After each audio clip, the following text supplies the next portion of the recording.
ready, Jerry? I'm ready. Just want to make sure you're ready, brother. Show me the money. Oh, you didn't know? Every day I'm hustling. Every day I'm hustling. Every day I'm hustling.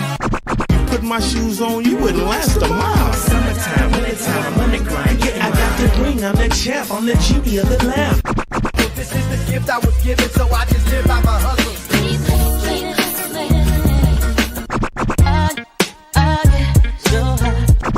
If I can't do it, homie, it can't be done. Yeah, I keep it in my pocket, it don't make sense, but don't make a profit. So I hustle, ladies and homies. Make money, money. Hard out here for a pill. Really tryna get this money for the real. I want to find a thing to save my life, so I hustle.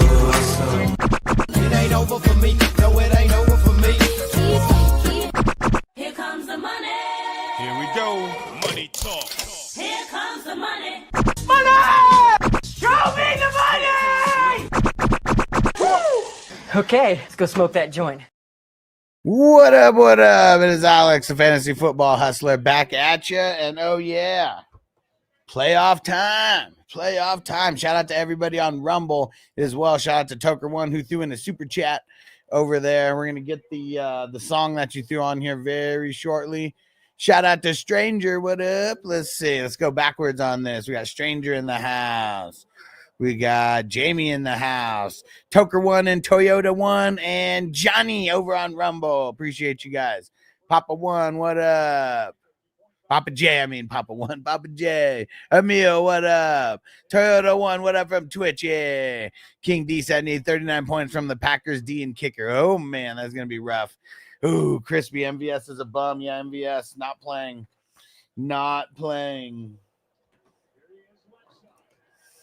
All right, here we go. Papa J said, let's eat with IDP. Heat Ugo and DeMario. Let's go. Come on, Ugo. I want to see an interception. I want to see a pick six. I want to see like 50 tackles from Ugo. That's what we're looking for. We're looking for 0. Looking for number 0 out there.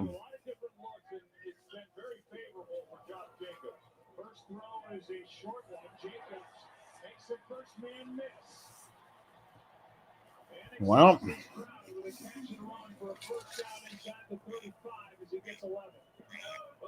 I don't know how they missed that tackle, but they missed it. Josh Jacobs getting it going. Shout out to Devo on Rumble.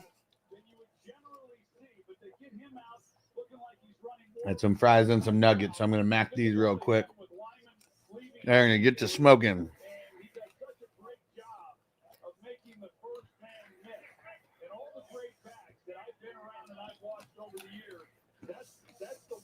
Go.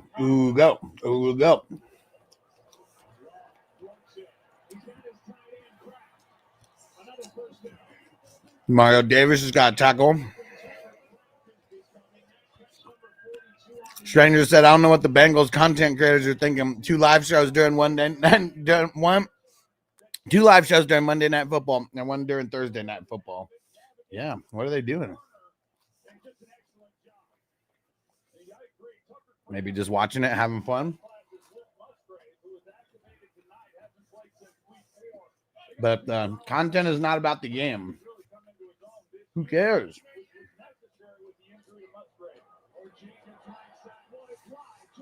Dude.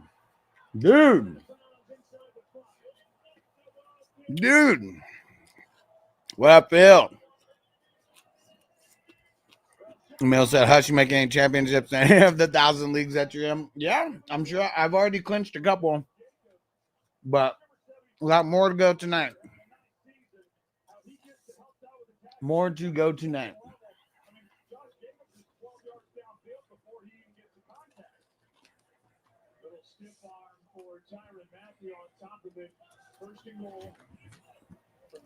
Here we go.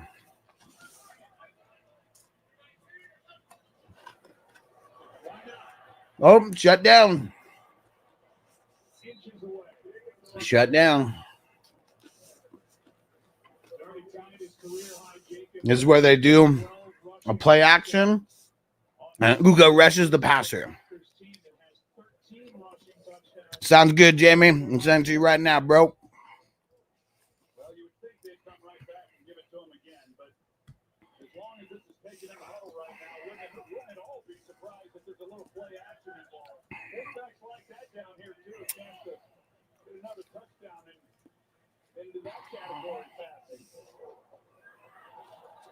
Do they shut it down again?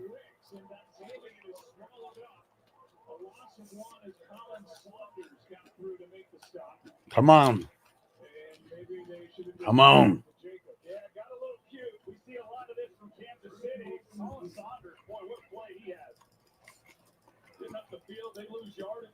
Come on, here we go.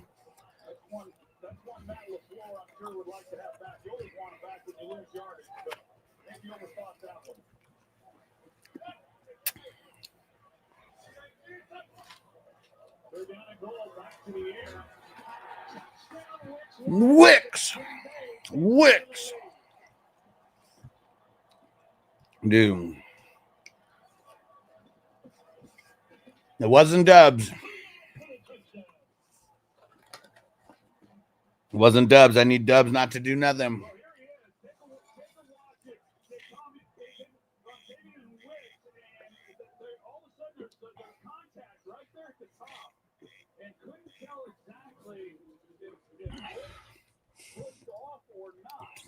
It's a dumb play. Okay, I'll take the love points. Oh, not watch parties, Bengals centric content. I mean, yeah. You know, if they're a popular channel, people will watch either way, but I don't know. Man, that was bullshit. Ugo was right on Wicks. God damn it. Hey, and Jamie in the house. Here we go. What up, Jamie? What's up, guys? What's going on, man? You see that Wicks catch? Crazy. Yeah. Ugo fucked up. You should have got that interception right there. Dude. Crazy because I was doing some research for my my bets, and Wicks only gets about 2.2 receptions per game, less than 4 targets per game, 14% target share. Yeah. Like, what the hell is he going to do today? Nothing, because they're going to need to run the ball. They're going to eat up the clock, and then all of a sudden he gets the first touchdown. That's crazy. Yeah, that should have been Josh Jacobs' touchdown. That should have been for sure. Man. And Devo, he said, I'm digging the streaming service. Hell yeah. He said, streaming service saving me about $80 a month compared to DirecTV. Dude, and like, it's been a little while since I've had cable, but I've had this service for going on 1.5 years now. It's the best thing going, man, because it's anybody who's old enough to remember those little black boxes. It's kind of the equivalent to that. You get like every single channel, you get every pay-per-view. You know, UFC, boxing, fucking wrestling, every football game, every NFL game. I mean, every football game, every NFL game, every basketball, hockey, baseball, literally every sports package and every live TV channel all combined. And then you get all the movies and everything from all these apps and shit too. It's ridiculous. $40 a month. $40 a month. Yeah, that seems cheap, man. It is. I remember like paying $40 a month for cable back in like 1995. Sure. So like, if that, damn, man. I haven't had cable since 2009 was the last time I had cable. Yeah. But I just don't. I had to have it. I had to have it for the Sunday ticket for the longest. But I would always I would have DirecTV, but every single year I would always call and complain so I could get the Sunday ticket for free. Because you only get it for free like the first 2 years you have it, and then they tried to charge like, I don't know, an insane arm and a leg. Yeah, what are they charging nowadays? Like $120 a month for cable? Something. And that's probably for like $40 from Alex. That's crazy. Yeah. Yeah.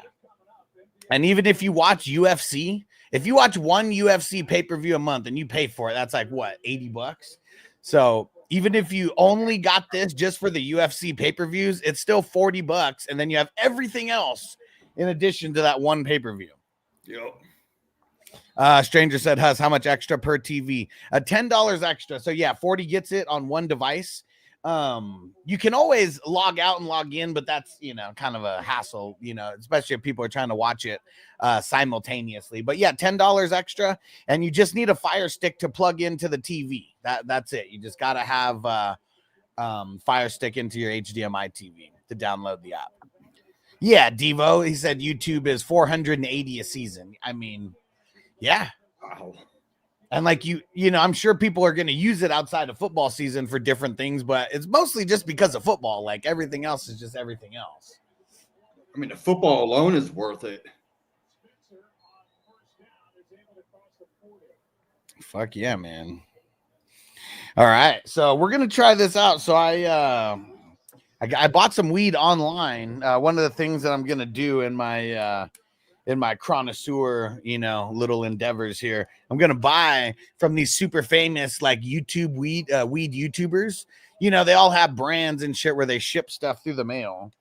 And, so we're going to see, this is, it's THCA, but the thing that I've learned about THCA is as soon as you light it, like that's what makes it regular THC. So, so nothing really different about it. And we're gonna see how this tastes, and yeah, we're gonna try everything. I'm even gonna set up my phone here and do a little review. Right, Johnny? Yeah, don't dive head first. Dude, Stranger said Sunday ticket came to like 30 per week this year. Yeah. Wow. And because you can't just have Sunday ticket, like you have to have like the YouTube service like as well. And I don't know what they were charging, but I'm assuming that's what you're putting into account, right? The 30 per week is like the YouTube service plus the Sunday ticket. Do you have any deals where you can do like what, 300, 350 a year for like a whole year? Or do you just do it month by month? Well, I mean, yeah. I mean, I could get deals where you do it for like the whole year. And even that, yeah, even if it was the whole year, I mean, 480, I mean, that's 40. I could definitely get, if someone wanted to pay up front or do 6 months in advance, yeah, we can definitely get a little discount for that as well. And then also like in 2025, things are kind of changing to where, like they're going to let me bring people on if you have like friends or family, who watch TV and you want to sell them the service. Every time they pay a bill, you'll get paid for that. Oh, yeah. And that can like come off of your bill, or it can come off of your bill, or, once it's more than the $40 or whatever, then you'll just start getting, money sent to you every month. Johnny said the A in THC stands for loophole, right? Because it totally is, right? And Stranger said wrong on having YouTube TV too. Oh, okay. So it's not. So you can actually just get Sunday ticket and get Sunday ticket. Okay. I thought that, at least the way that it made it seem, every advertisement that I saw made it seem like you had to have YouTube TV you had to have YouTube TV, and then you get the Sunday ticket in addition to the YouTube TV. All right, and you know what? Let me set up my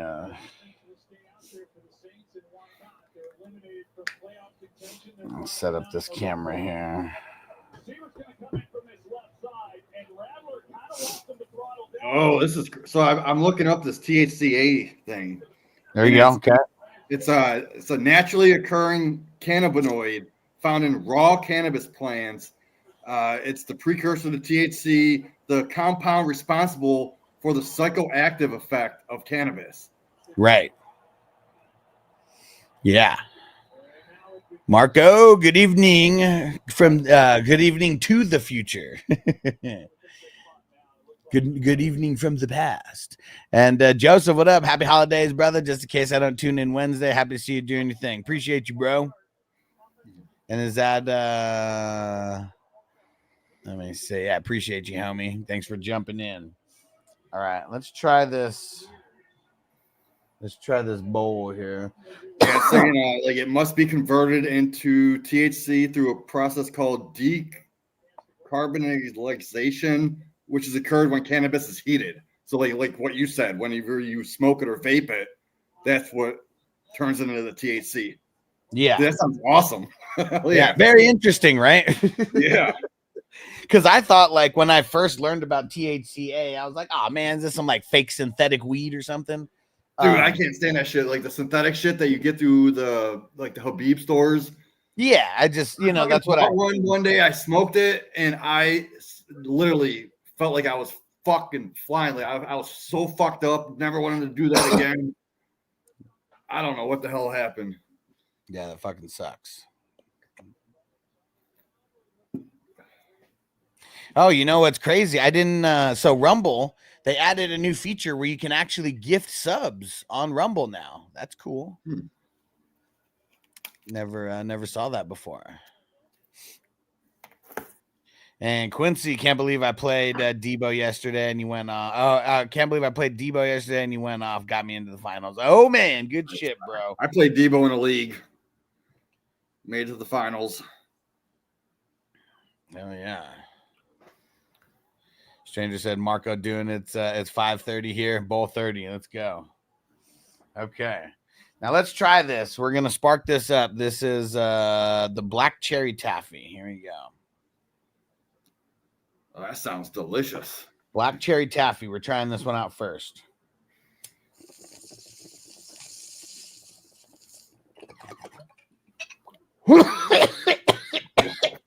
Oh. That sounds like it kicks some ass. Holy shit. Gassy. Gassy taste.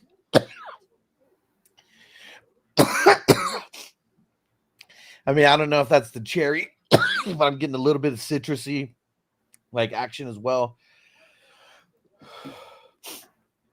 Yeah, I'd say it's pretty good. We're gonna try all the other flavors as well.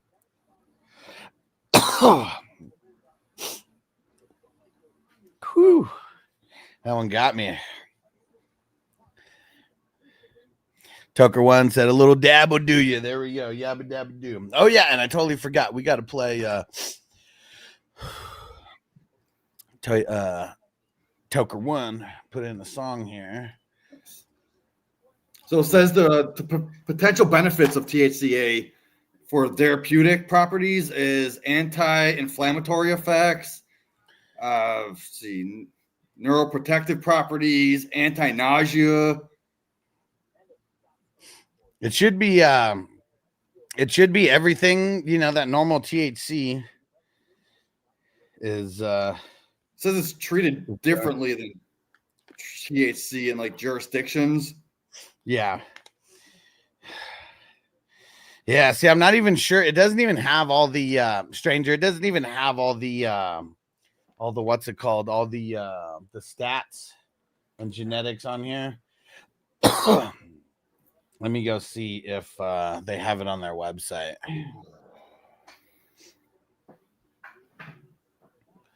But I think that's one of the things with the THCA is I don't think there's a lot of terpenes in it. I could be wrong, but let's see.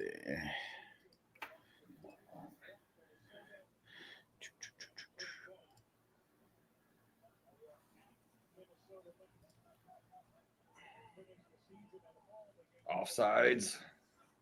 Yeah, see, it's weird how it says it's lab tested, but it doesn't give you any of the lab tested results. Interesting. Yeah.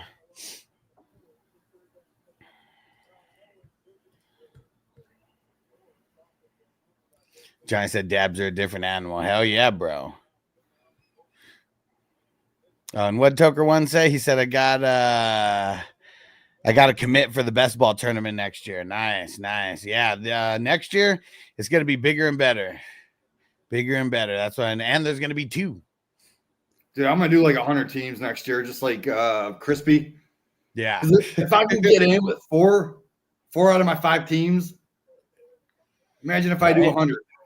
Right. And stranger if they don't list the terpenes and use your nose and that taste the buds. Yeah, and seeing like that's the weird thing about this. Like I'm not getting a bunch of like aroma from it. Yeah, that's the that's the part that's a little weird here. Toker one little dab will do you, and he said my doctor gave me orders to toke it up, bro. Yeah, see, that's what's crazy. Listen to this, Jamie. So Toker one, he's got a couple years on us, and he lives in Louisiana. Mm-hmm. Pretty sure New Orleans, but I can't remember if it's one of the the other cities around there. And he said that his doctor, I forget the specifics, but like his doctor told him to quit smoking weed for a certain amount of time because of like some kind of medicine or something that he was going to be taking. I might be butchering it, so you can tell me if I'm messing this up, Toker one. So however long that was, he goes back, and then the doctor recommends that he goes back to ingesting, smoking weed. Huh. Interesting. Yeah. So whatever it was, it got worse in the amount of time where he was taking that other medicine and not smoking weed, whatever, was going on with him at the time. And yeah, it's not legal. It's not recreational. It's not anything like that. It's about to be, I think. Jacobs with a catch. Come on, Ugo. Come on, Ugo. We need to see number 1 flying around there more. And Billy, what up? He said, Gummies down the hatch. He said, I need 15 out of the Packers defense. All I got is a prayer. Let's get it, man. Yeah, depending on scoring, I think you get that easily. I mean, that's what it really depends on. Depends on the scoring, right? All the work. That's what I figured, man. Look at my parlay. I had 25 plus receiving yards, 100 plus rushing and receiving together, and 60 plus rushing. Yeah. And then I threw in like a Tucker Kraft 25 plus, Dobbs 25 plus, Jaden Reed 25 plus, Christian Watson 25 plus, Packers money line. It's like all those lower lines, they added up to plus 1,700 for a 11 pick parlay. Yeah. $6 on it, I could win 108. And Crispy said, when did Chong start playing Santa, Jamie? That's funny. Yeah, the background. Yeah, I got a few backgrounds, but I like this one the best. Hell yeah. Pull a couple more up.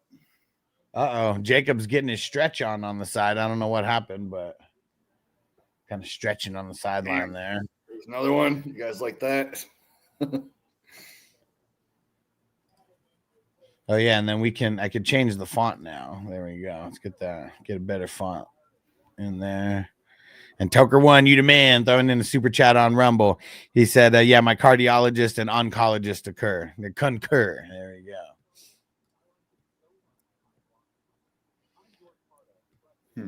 All right. Alex, which one do you like better? This one or that one? So let's see. We'll put yourself in there so I can see what part you're covering. I'll just chill in the corner. Yeah. I mean, I like the second one. I mean, both of them are cool, but the second one is just a little bigger. This one? Yeah. Yeah, I like that too. Let's keep that. And I can just chill on his beard. And Marco said, how much points are necessary to advance to the next round? I don't know yet. I'm not going to start checking until tomorrow after the show. Yeah, we'll give it a little bit just in case there might be some stat corrections. Not really sure. Yeah, I'm pretty sure all the teams that you mentioned that I was in, I think 69 is the only one that I'm going to advance in. Ooh. 69 dudes. Yeah, it sucks. A lot of my teams shit the bed. I don't know what the hell happened, man. I don't know if any of my teams are going to advance. Dion's, I only have 323. Yeah, Karate Kid, I'm 292. I don't think I'm going to hit that one. Yeah. Marco said, got only one team left anyways. Yeah, it's down to the nitty-gritty, bro. Yeah. So how many teams are actually going into the next round? 4 left. Oof. Going into next week or right No, now? going in. No, it's getting cut down by half going into next week. So there's going to be 142. That's tough. Yeah. Toker once said, how many wafer leagues are there? There's 28, I believe. 27 or 28. Yeah, Bill and Ted's. I got getting down to the nitty gritty. So, I mean, week 15 started off with 33% of the tournament in. Then half of those teams got chopped. And then, oh, yes, that was a Debo with the tackle right there. I don't know if that was a tackle for loss, but he shut it down. He was the one that shut that down. We need more out of and Ugo. I keep saying a Debo because we were talking about Paulson earlier.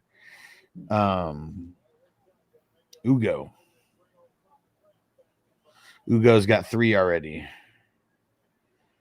Nice, and I've officially scored enough points.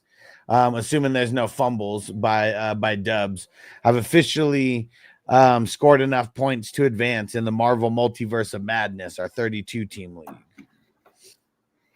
That one's fucking hard, man. Those are tough, man. Super fucking tough. And Tucker once I'm in the championship in 27, but the other one I was in number 2, but lost there. Okay.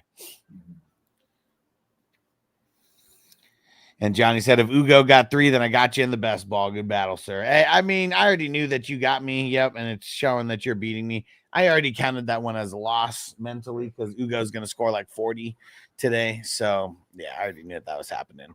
Chef Ran, y'all talking about best ball. We were talking a little bit about best ball and then talking about some other leagues as well.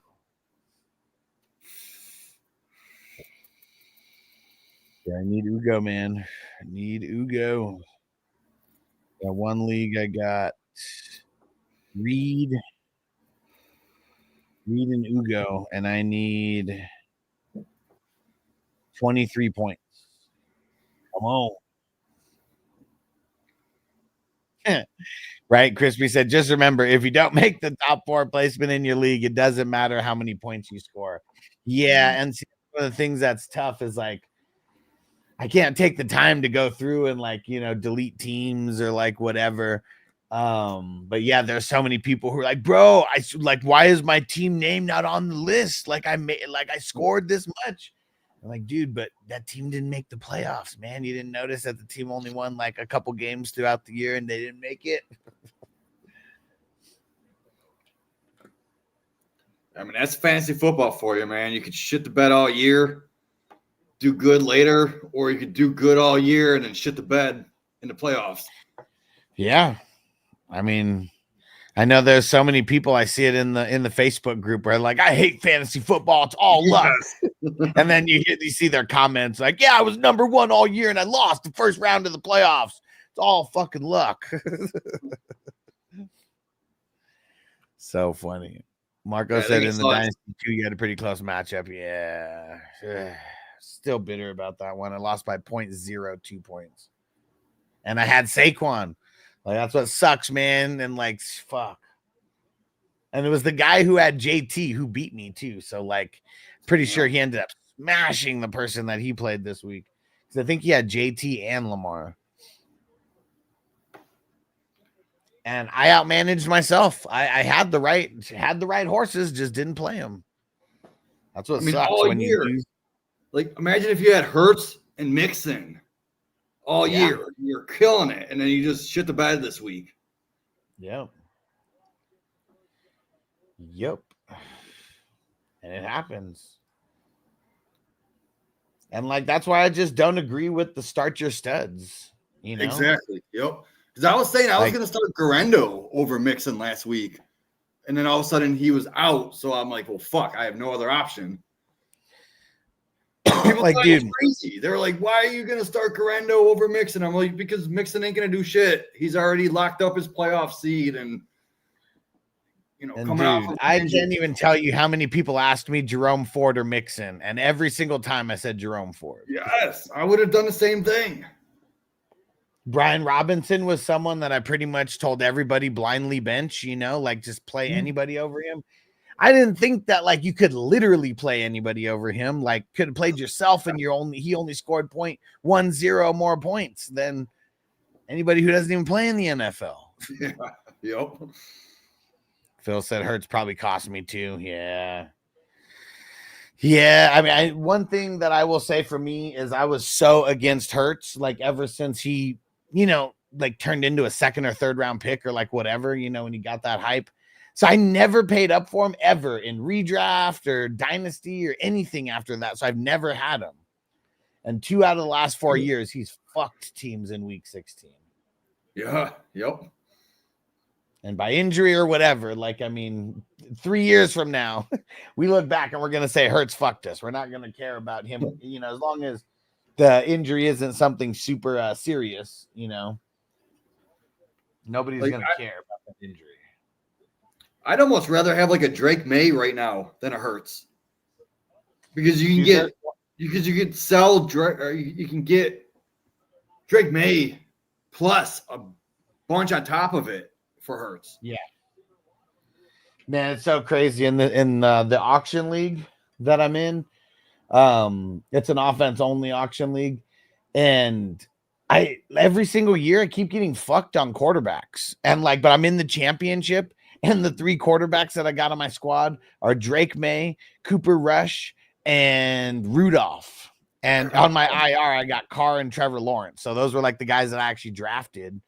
But it's but Drake May and Cooper Rush were the quarterbacks that got me to advance from week 16 to 17. Dude, I mean, going forward, I have Drake May as my QB 8 in Dynasty, somewhere around QB 7, 8, 9. Just because imagine what he could do with weapons. And they're going to draft a weapon next year, or they're going to get someone in free agency. We hope, but that just hasn't been the Patriots' MO. I mean, for Drake May, I hope, but they just never do that. But even if they don't, he's still going to put up QB 12 numbers weekly with his legs. I think he's got that Josh Allen type upside. So I see people ranking him QB 15 in Dynasty. I'm buying him all day for that. I mean, I guess I'd have to pump the brakes on the Josh Allen potential, because I mean we've seen Josh Allen lead the quarterbacks, totally in points. Well, do you remember when Josh Allen came in the league? People were like, he's trash. He can't hit the broadside of a bar. Yeah, but I mean, it took him getting a new quarterback coach and getting Diggs and and then he turned into what he is. He is one of those anomalies that you can't really teach accuracy, but he was the one that overcame that and actually became kind of accurate. Yep. There goes Josh Jacobs. Yep. In the end zone, Josh Jacobs just might have got some people. I needed that. I put a Josh Jacobs touchdown in every single one of my parlays. There you go. Thank God. Let's get it. Chef ran JD5 was my ultimate value pick this year. Yeah, in Dynasty, I'm glad that I had a couple picks where I had the second pick in Dynasty and was able to snatch him up there. Yep. Sometimes you can get him with the third overall Dynasty. I don't think any dynasties I was in he went in that because of the Superflex, but I've seen everybody wanted him. I've seen some people take Marvin Harrison Jr. 1 overall above Caleb. And then that's true. You know what? That is true. You know what? I bet you I did see a Marvin Harrison Jr. somewhere where he went over Jaden Daniels. At the least, probably laughed at those people too. Exactly. Yep. But I was all over JD. I was telling people he's my number 1 pick. I would rather have Jaden Daniels over Caleb. I mean, and seeing, what's crazy is there's a lot of people who, no matter what, it was blindly Caleb. I didn't want Caleb. He was already too hyped for me. And it's the Bears. And then people are, but they got DJ Moore. I'm they had DJ Moore last year as well. But they got Keenan Allen now. Man, Keenan Allen fucking sucks. And then when they draft 32 years old. What the fuck do you expect from Keenan Allen? He killed it this week for people in fantasy, though. And Jacobs already has 24.25. I'm assuming that's in the Hustler format. God damn. And we're only a couple minutes into the second quarter. Let's see what's the stat line.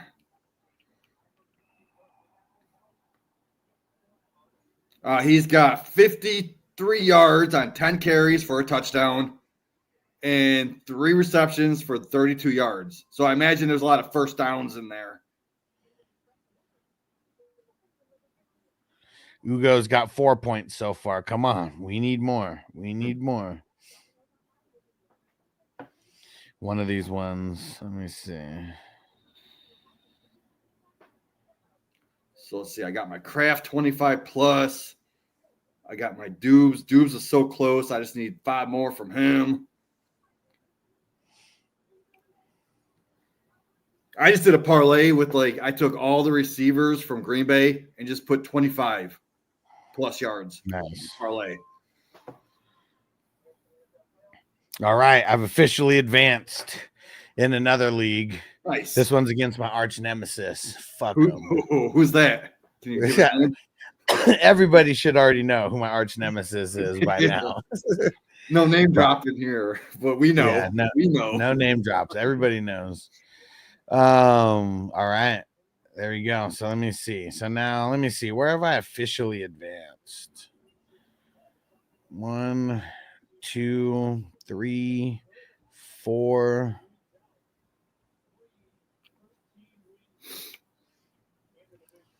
Oh man. 5. Oops. I forgot 6. Oh shit, one of the leagues I had Josh Jacobs in. I was wondering why, because I was losing by like 2 points, but I'm like smashing them now. So 6. So I've officially advanced in 6 out of 19. Hell yeah. We still got more to go. Man. Yeah, we still got more to go. There's some where I'm winning. And it's like it could be out of reach for those people. And then there's some where I'm losing and I need like fucking Ugo to get me like 10 points, you know. I think I did the math once, and if you advance in like 13% of your leagues, if you win 13% of your leagues, like you're gonna make a profit. Yeah. Because I haven't paid for a league since 2012 was when I started winning big.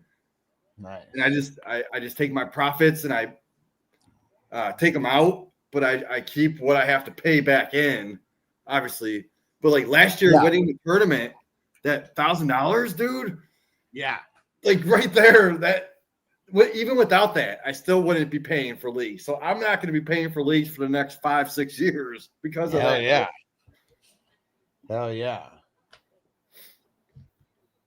Ooh, man. Spencer Rattler was about to get blasted off the blind side if they didn't whistle that play dead. And Giant said, 3 rush first downs and 2 receiving first downs. Yeah, he's getting a lot of work already. Marco said, if I have the first overall pick in best ball next season, this pick will have to be the worst season of his career. Last year I had Travis Kelce. Travis Kelce and Limp CMC. So next year, if you have the first overall pick, I think Gibbs is going to be consideration. You're going to have Jamar Chase, Gibbs, and Barkley in that top 3. What do you think? Chat, put it in. Who would you take? As of right now, I'm saying Barkley. Yeah. Because I don't know exactly what's going to happen with the Eagles or whatever, but unless the whole bunch of their offense and offensive line gets dismantled, like second year in that offense, it's got to be Barkley. Chef Ran, I feel like A-Chain. If he didn't get hurt so much, but yeah, no, A-Chain definitely. Like I moved him up to my top 4 dynasty. Yeah, behind like the Gibbs, like he's actually in consideration with the Gibbs, the Bijan. Johnny said CMC is the worst consensus 101 of all time. I'm sure that we could come up with another one who busted, but yeah, CMC, it's just low hanging fruit because it's this year.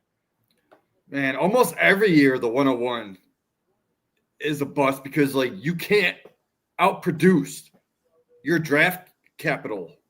Like if you draft him at the 101, he has to be the top 3.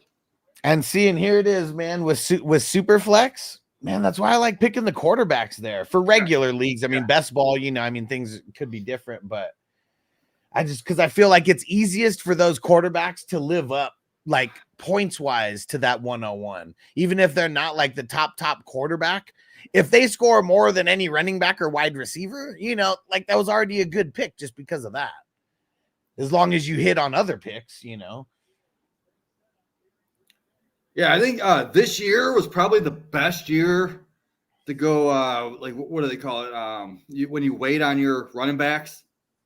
Yeah, because I mean, every round there's a running back you could have grabbed, even in Superflex. Like there was Gibbs, Taylor, like Derrick Henry in like the 3rd, Kyron Williams, A-Chain. Well, that's why I don't understand why people they get so caught up in the strategy of like, if I'm going to take RB early, I might just take 2 or 3 in a row. Like sometimes I could work, but I still feel like building like a well-rounded team. Like, no, I mean, there's no better strategy. I mean, you got to hit on your picks either way. For example, I took Derrick Henry and Battle of the Brands in the 3rd round.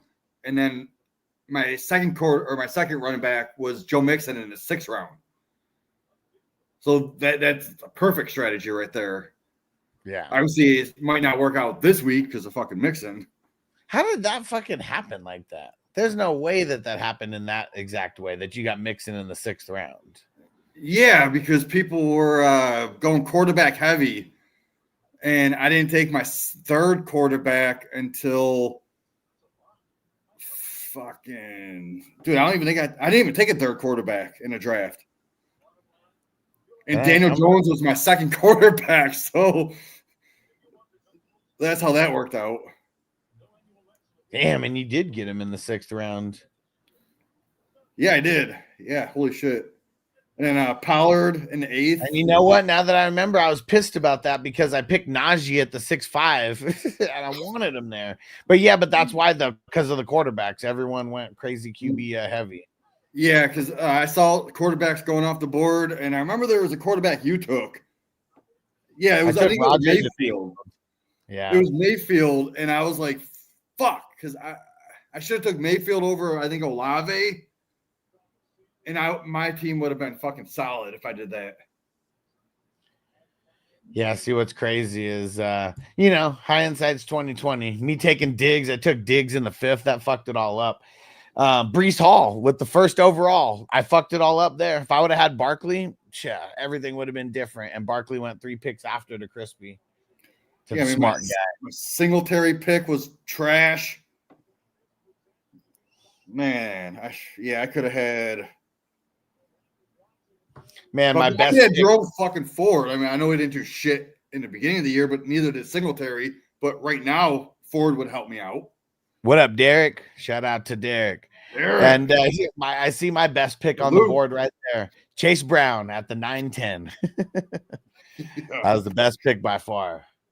Yes, for me. It was, man.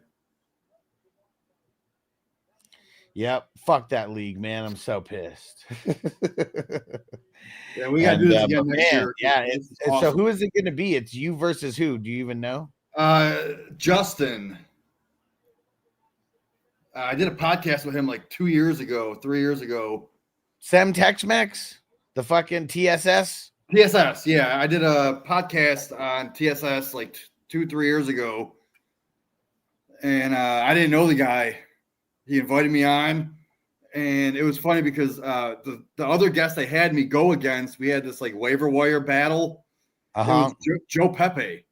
Joe Pepe was the guy who kind of inspired me to become more of an analyst. He was like, "Oh, if I could do it, you can fucking do it. I've seen your shit. Like, you're smart." So that kind of made me step up and get more into the fantasy industry. And he was a guest that I was going up against. Nice. And then look at Crispy just having bad luck over there, inflicting all the bad luck on me. And then he plays the highest out of the top 4 teams remaining. And Crispy scored the second highest. Like, that's what's crazy. He scores the second highest, but had to go against the first highest. Yep. It's all about the seeding. Yeah. Uh-oh. Andre said Watson grabbing his leg. Uh-oh. Fuck. The computer's about to die. Plug it in. Got to be coming up on this next play here. Oh, he stepped out of bounds and didn't look that bad. I mean, unless it was when the guys kind of like fell on him at the end. Didn't even look like he fell on him that bad. Well, shit, as long as he's got that 25 plus yards, I'm good. What does he got? 23. No way. Fuck. No fucking way.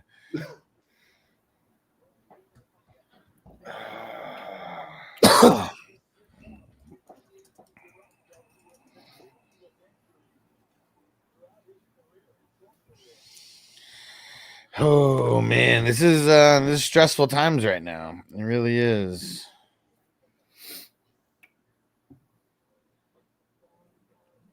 Fuck. Yeah, me and Crispy, we were in a battle for the ages, man. And it's the first startup of last year. And the score right now is 387 to 374. So it's over. Crispy's got nobody left.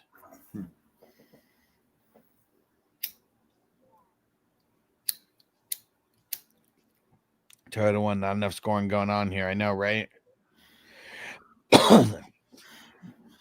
I need Dubs to keep sucking. If Dubs keeps sucking, that's gonna get me one of these where I'm moving on. I mean, who's really playing Dubs in the semifinals?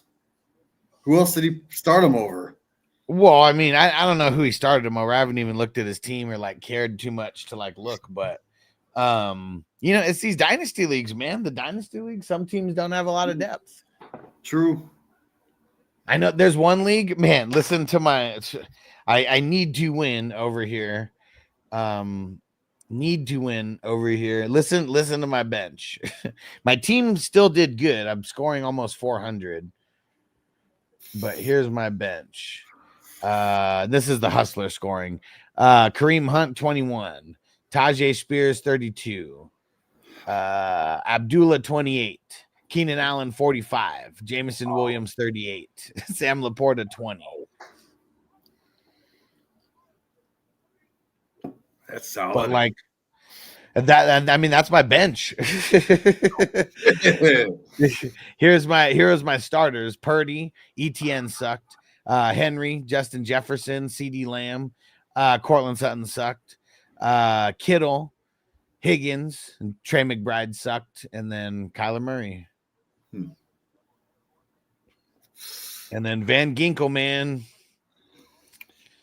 Feel like Van Ginkel is like he could be considered one of the IDP MVPs this year. I think so. Yeah. Dude, I mean, he's fucking killing it, man. Like, let's see where he is. And Stranger says, sounds like Huss's bench is a winning team. Yeah, right? That was a team where I went into fully rebuild mode 2 years ago. And Reed's getting in there. Oh no, he didn't. He didn't get it. Damn it. And it wasn't fucking Ugo who got him either. Yeah, I need Reed for one league. I just need 25 from Reed. 25 yards, and I'm good. I like when they do the forward jet sweeps, the little forward passes. Like, those are so efficient. I love it. What the fuck? Brooks? Well, someone else needed more from Josh Jacobs. He didn't get it on that play. They gave it to Chris Brooks. Yeah, I don't know. Fuck. That helps. That helps no one. Toyota one said garbage, dude. Who the fuck is Chris Brooks? Who the fuck is that? So I'm 14-0 in one of my dynasty leagues. Ooh. set this up so it's a 2-week final. So week 16 and 17, it's a combined points, right? Yuck. I fucking lost this week 167 to 186. So 20 points. So I need to outscore my opponent next week by 20 points. The dude fucking even had Jalen Hurts this week, and I still fucking behind. Check out this team. So I got Joe Burrow, Brees Hall, Jahmyr Gibbs, CeeDee Lamb, Jamar Chase, Malik Neighbors, Trey McBride, Marvin Harrison, Kyler Murray. That's a stud fucking dynasty team, right? Yeah. My bench ain't shit. I got like Tillman, fucking McLeod, bunch of shit. Wicks, Mario Douglas, Nakeem Hakeem, Westbrook, whatever, fucking Wilson, Michael Wilson. But still, like, my starters are studs. I sold everything to get these fucking starters, and I'm fucking gonna lose.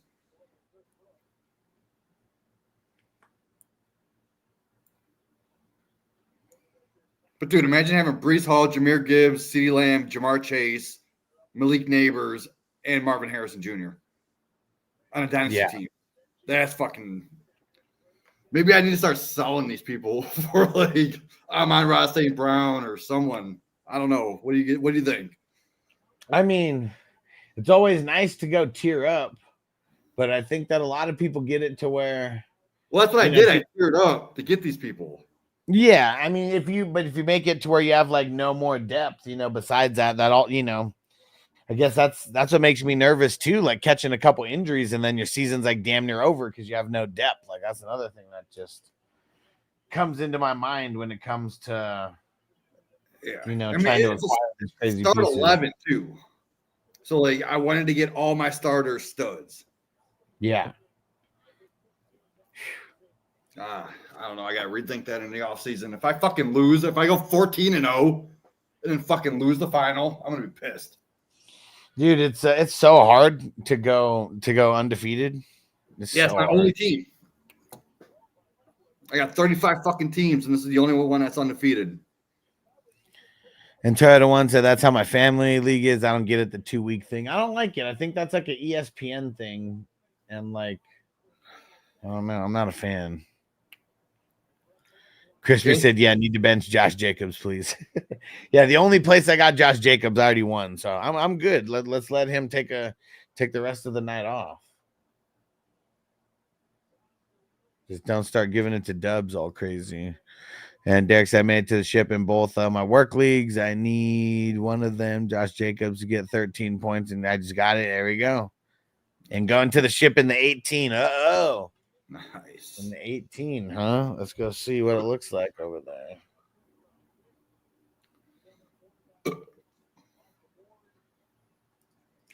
Because I know I'm not in that one. Anybody in the chat going back to back, winning the championships in any of your leagues? Good shit. Good shit. You can win once, right? But if you go back to back, that's an accomplishment. Yeah, there's a couple leagues where I'm close. I'm close. Yep, I only have one. I started a dynasty league for my fantasy football discussion group. Facebook group. Okay. Started a league last year. Won the championship. 12 team. We start 12 super flex. And I'm in a championship again this year. And I'm facing the same guy I beat last year. In the championship. Nice. Yeah, there's one of these leagues where if the DeMar Hamlin thing didn't happen a couple years ago, I would be going for a three-peat right now because I only lost by 2 points and I had Higgins. That was a shit show, man. Yeah. I think I commissioned like 5 or 6 leagues back then, and I can't imagine what you had to go through with yours that you commissioned. But there was a whole fucking shit show in that. Like, what the hell do you do? Because I don't even remember what I did because that was what 2 years ago. I can't remember what I Yeah. did yesterday. Fuck. I mean, I pretty much told everyone It is what it is. Yeah. I mean, yeah, like you know, I said if anybody wants to split, you know, Yeah. for whatever reason, like, but it's going to be ultimately up to the person who's leading in points, who, you know, really gets to decide it because they're winning. And like, I was pissed because even in the league that I would have won, the dude didn't want to split with me. Like, I didn't press the issue or anything. I just asked, you know, I said, hey, I'm asking everybody who's in the same position as you, where, you know, the score was very close. What the fuck was that? Watch this play. It's got to be the next one here. Rattler just like, I don't know what the fuck he did. He just took it and was like, here. What the fuck happened? It's got to be right after this. I saw a Kendra Miller one. Giants said only loss. I lost the only hustler league I could back to back this week. I needed 9 more points from CD. Damn, try not to think about it. Yes, in slow motion, it was more simpler. Like he got hit, he would have lost it anyway, but then he did this with his hands after. Yeah, it's super weird. Super weird.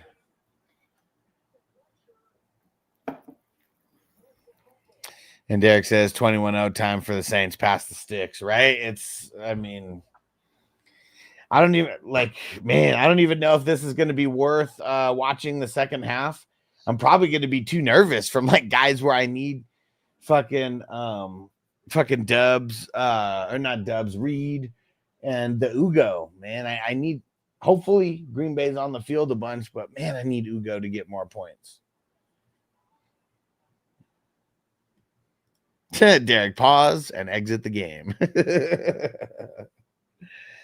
Oh man, 21-0 skunk and just gave up the ball. Crispy said they look like an elementary schoolyard play. I mean, that one did, right? What was he doing? He just, oh, here, take it. But nobody's there.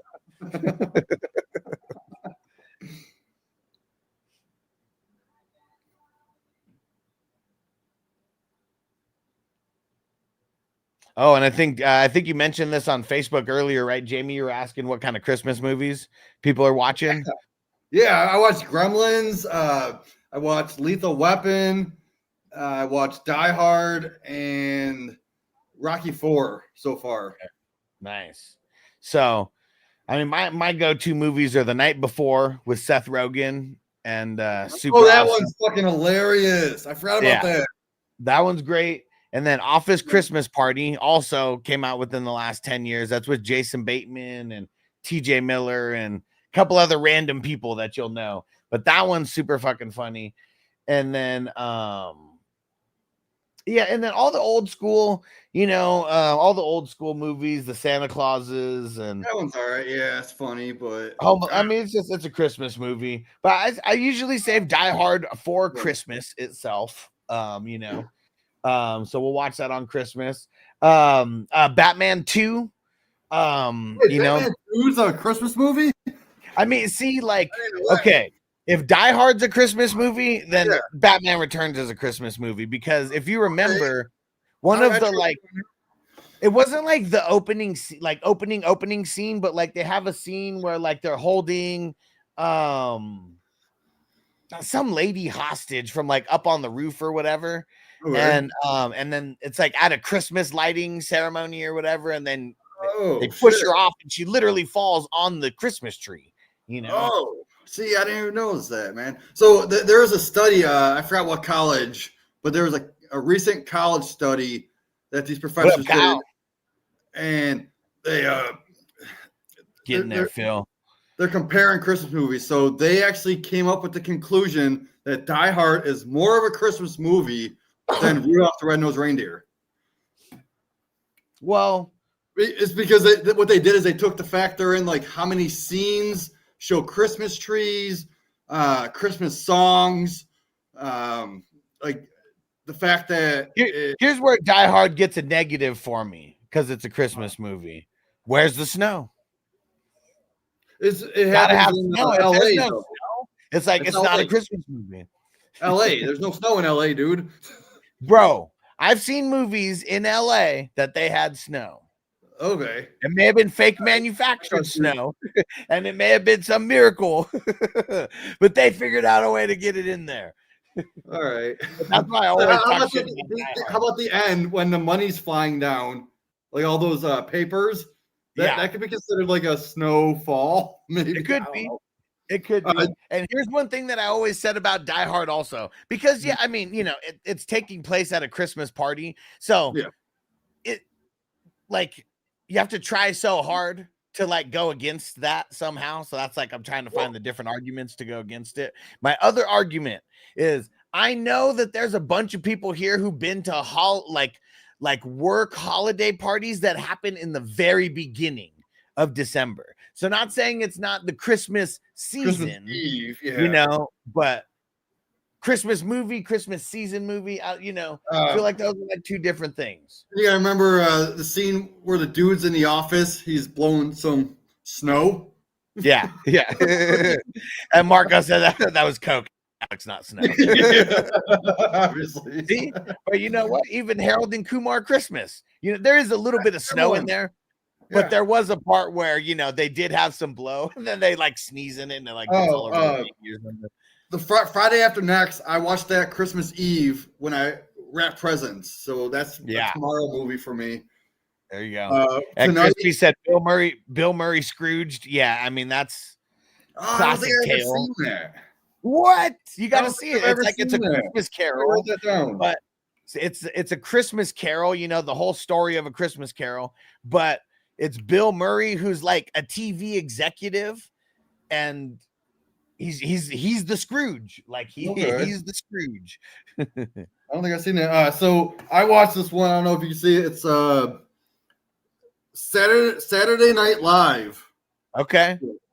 But it's all their fucking skits from the 90s, like all the Christmas related ones. Yes, and it has the Hanukkah song, all that shit. And then I watched Batter Santa. Oh, Bad Earth. Well, Yeah, Bad Santa, but it's the uncensored version. Oh, okay. Oh, so it is Bad Santa, but it's the uncensored version. Yeah, it's just called the unrated version. So there's more swearing, maybe a little bit more ass and tits in it. Yeah, nice. Hey, I like it. And Toyota One, National Lampoon Christmas.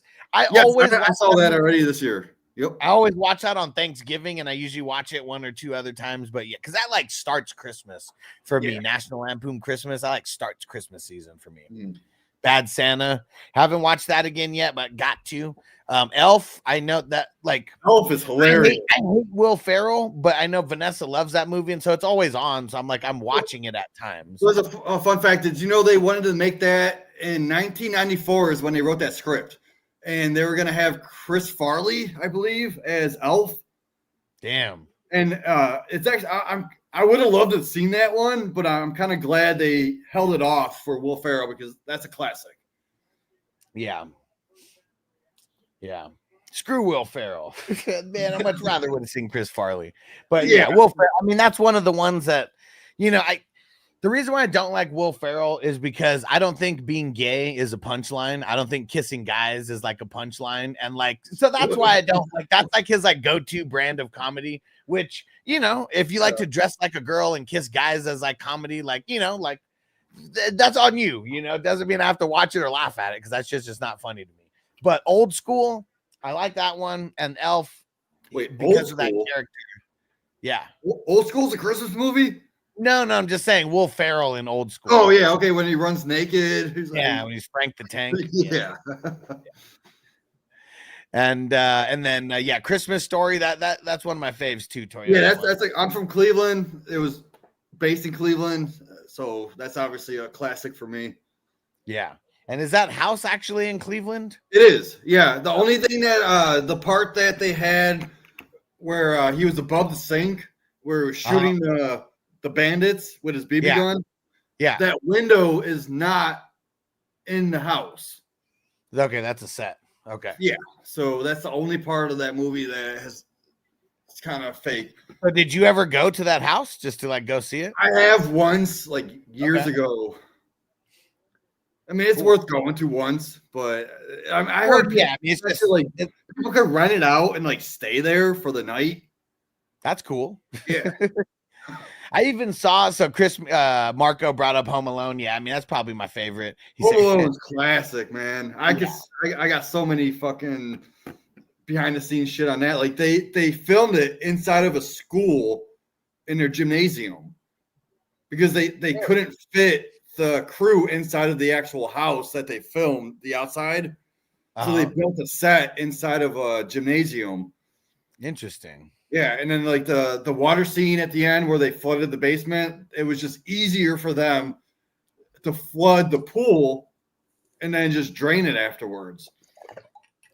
And then when Marv stepped on those the nail? No, not the nails, but the ornaments. Oh, yeah. He insisted on doing that barefooted. So the only way that they could have done that was they made those ornaments out of sugar. So they said it was candy, right? It was sugar candy. So it wouldn't actually pierce through his skin. Right. Because I mean, and you know what makes it? It's not really that the whole things blow up. It's that it makes that sound. It sound, the sound, the glass sound, like that's just no matter what it is, it's like we just picture it's glass because we hear that glass shattering. Oh, and speaking of sound, the part where he had the spider, the tarantula on his face. Yeah. So what he did is like he didn't want to make any noise during that scene because he didn't want the spider to bite him. So he faked the scream, but then he added it in later in the production. And that, like, I swear, man, that is just like, as long as I'm high, like, I will almost like laugh to tears at that part, like every time. Him screaming like a girl like that is just like. So he's actually doing it with no noise coming out of his mouth. And then what the hell? filmed it later. Oh man, I know I'm gonna play behind everybody, but I just saw the play where it goes through a wide receiver's hands and then it hits Juwanna Man right in the stomach. But yeah, he wasn't ready for it. And what Johnny said, and it's got the girl from the Raiders from the Lost Ark in it. Which one is it? And Unscrooged? I cannot remember the Raiders of the Lost Ark. The fucking the Temple of Doom was the favorite, was my favorite. The Raiders of the Lost Ark, that's the first one, right? Yeah, Raiders of the Lost Ark's the first one. So fun story, like you ever watch Star Wars? Yeah. You remember when Harrison Ford got put in? He got frozen in that. Shit, I don't know what they call it, but fuck, what the hell do they call it? Like the graphene, like he was frozen in that shit. Yeah. So there's a theory, Christmas Vacation, the best. There's a theory that Raiders of the Lost Ark is Harrison Ford dreaming while he was frozen in that scene. Because you can see like pictures of stuff that happened in Star Wars, like the cantina, like R2-D2. There's an Star Wars artifacts in the background. What did Margot say? Crobbenite? He said, not sure if I spelled it right. Shout out to Fantasy Dog. He said, hey, Jamie and Huss, number 8, like, smash that like button. And he said, I do a mean impersonation of Will Ferrell. Oh, dude, I want to hear that. He said, impersonation of Will Ferrell impersonating Harry Carey. Oh, shit. That's fucking hilarious. So, who in the chat here has seen that classic Rudolph the Red-Nosed Reindeer? Ooh. The old, like, what was it? The old you talking about the one from fucking 1970 or 1960 or whatever? Old version, like Rudolph the Red-Nosed Reindeer. Yeah. Well, he was picked on, like, so fun fact, did you know Rudolph's red, like his nose, it seems magical because it glows red, right? But in real life, a red nose in reindeers is caused by a what is it called? A parasitic larva infestation.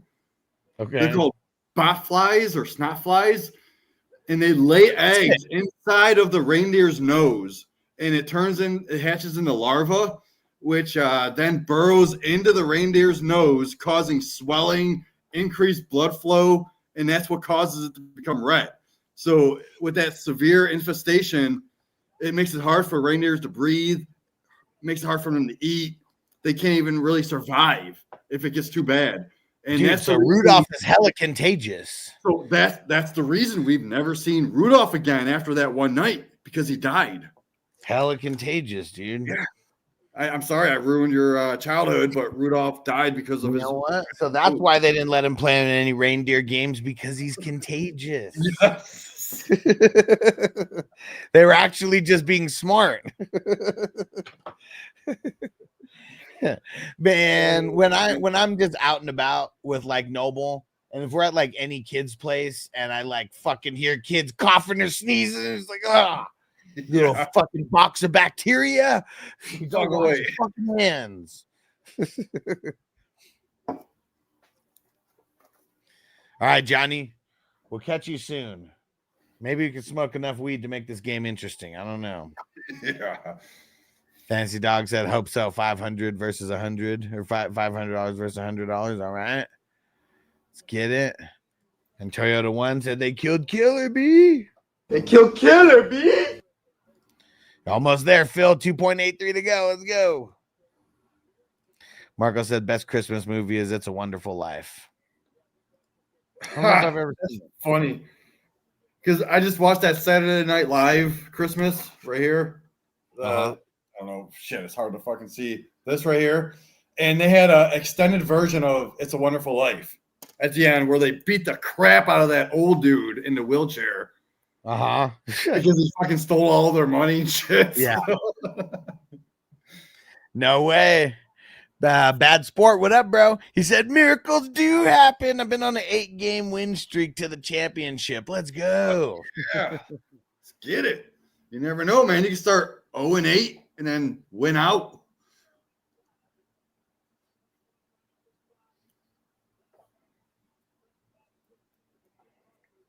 Dude, I'm in a championship with a 7-win team right now. Yeah. I think I lost because I fucking played Hurts and Baker Mayfield last night. I was like 90% chance of winning. And then Baker Mayfield ended up getting a touchdown and like ran for a few yards and lost me that game. So pissed. Yeah. Yeah.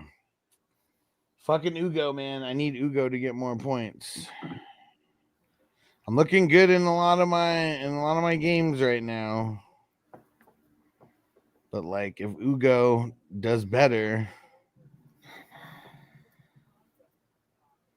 Yeah, I need in one of the leagues I need Reed and Ugo, man. Those guys haven't done shit. Dude, I just need Reed 25 yards. That's all I fucking want.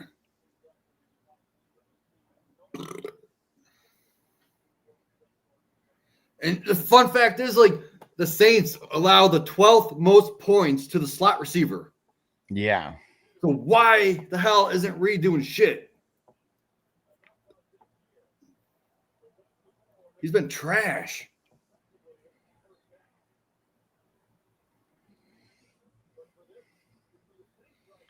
And now that they're up 21 points, why even bother using Reed? They're just going to run the ball. Unless Control the clock. those end arounds, with Reed that they were doing before. Marco said Reindeer Games is a cool Christmas movie. Yeah, it's decent. Boy, what is Reindeer Games? It's with Ben Affleck. It's got a really weird like plot to it. He fakes someone's identity to try to get with a chick or something. The year 2000. Oh, Charlize Theron's in that. Ashton Kutcher's in that. He is? Yeah, that's what it says. Now I need to go look it up because I can't remember. Dude, I don't think I've ever seen or even heard of this movie. I mean, it's okay. Ben Affleck hates it. Like, he talks shit about it. All right, well, I'm going to add it to my list. Oh, shit. Isaac Hayes is in it? I totally forgot about that. Isaac Hayes is the best, but he's still the best as Chef from South Park. Yeah. Let me see. Hold on. Let's get Isaac Hayes. I did watch that movie with The Rock, the red one. That's like an instant classic, man. we're going to be watching that for the next 30 years? I have no idea.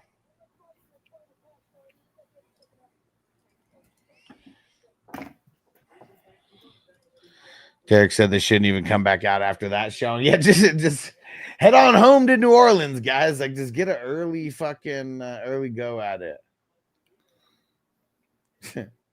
I already placed a bet next week because when I looked at the odds, who are they facing? The same. Do rankings. Yeah. If Anthony Richardson is top 3 in Dynasty with doing nothing, how could JD5 not be 1 on some people's lists? I'm not saying your list. I'm not saying my list. I'm just saying people's lists. I honestly, I want to put him top 3 or 4 just because of his age and his upside. Yeah. Because the guys that above him are 28 and he's 24. So that's 4-year difference. Like, I'd rather have Lamar or Allen, of course.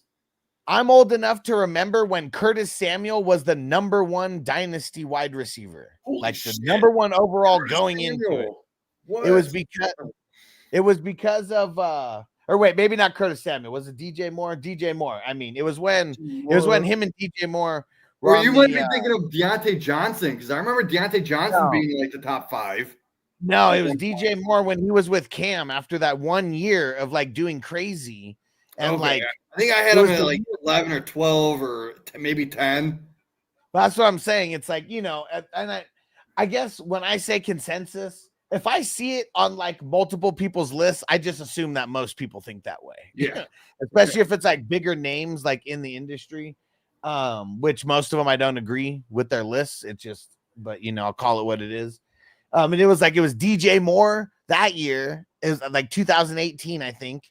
And then it was like the next year after that, DK went off.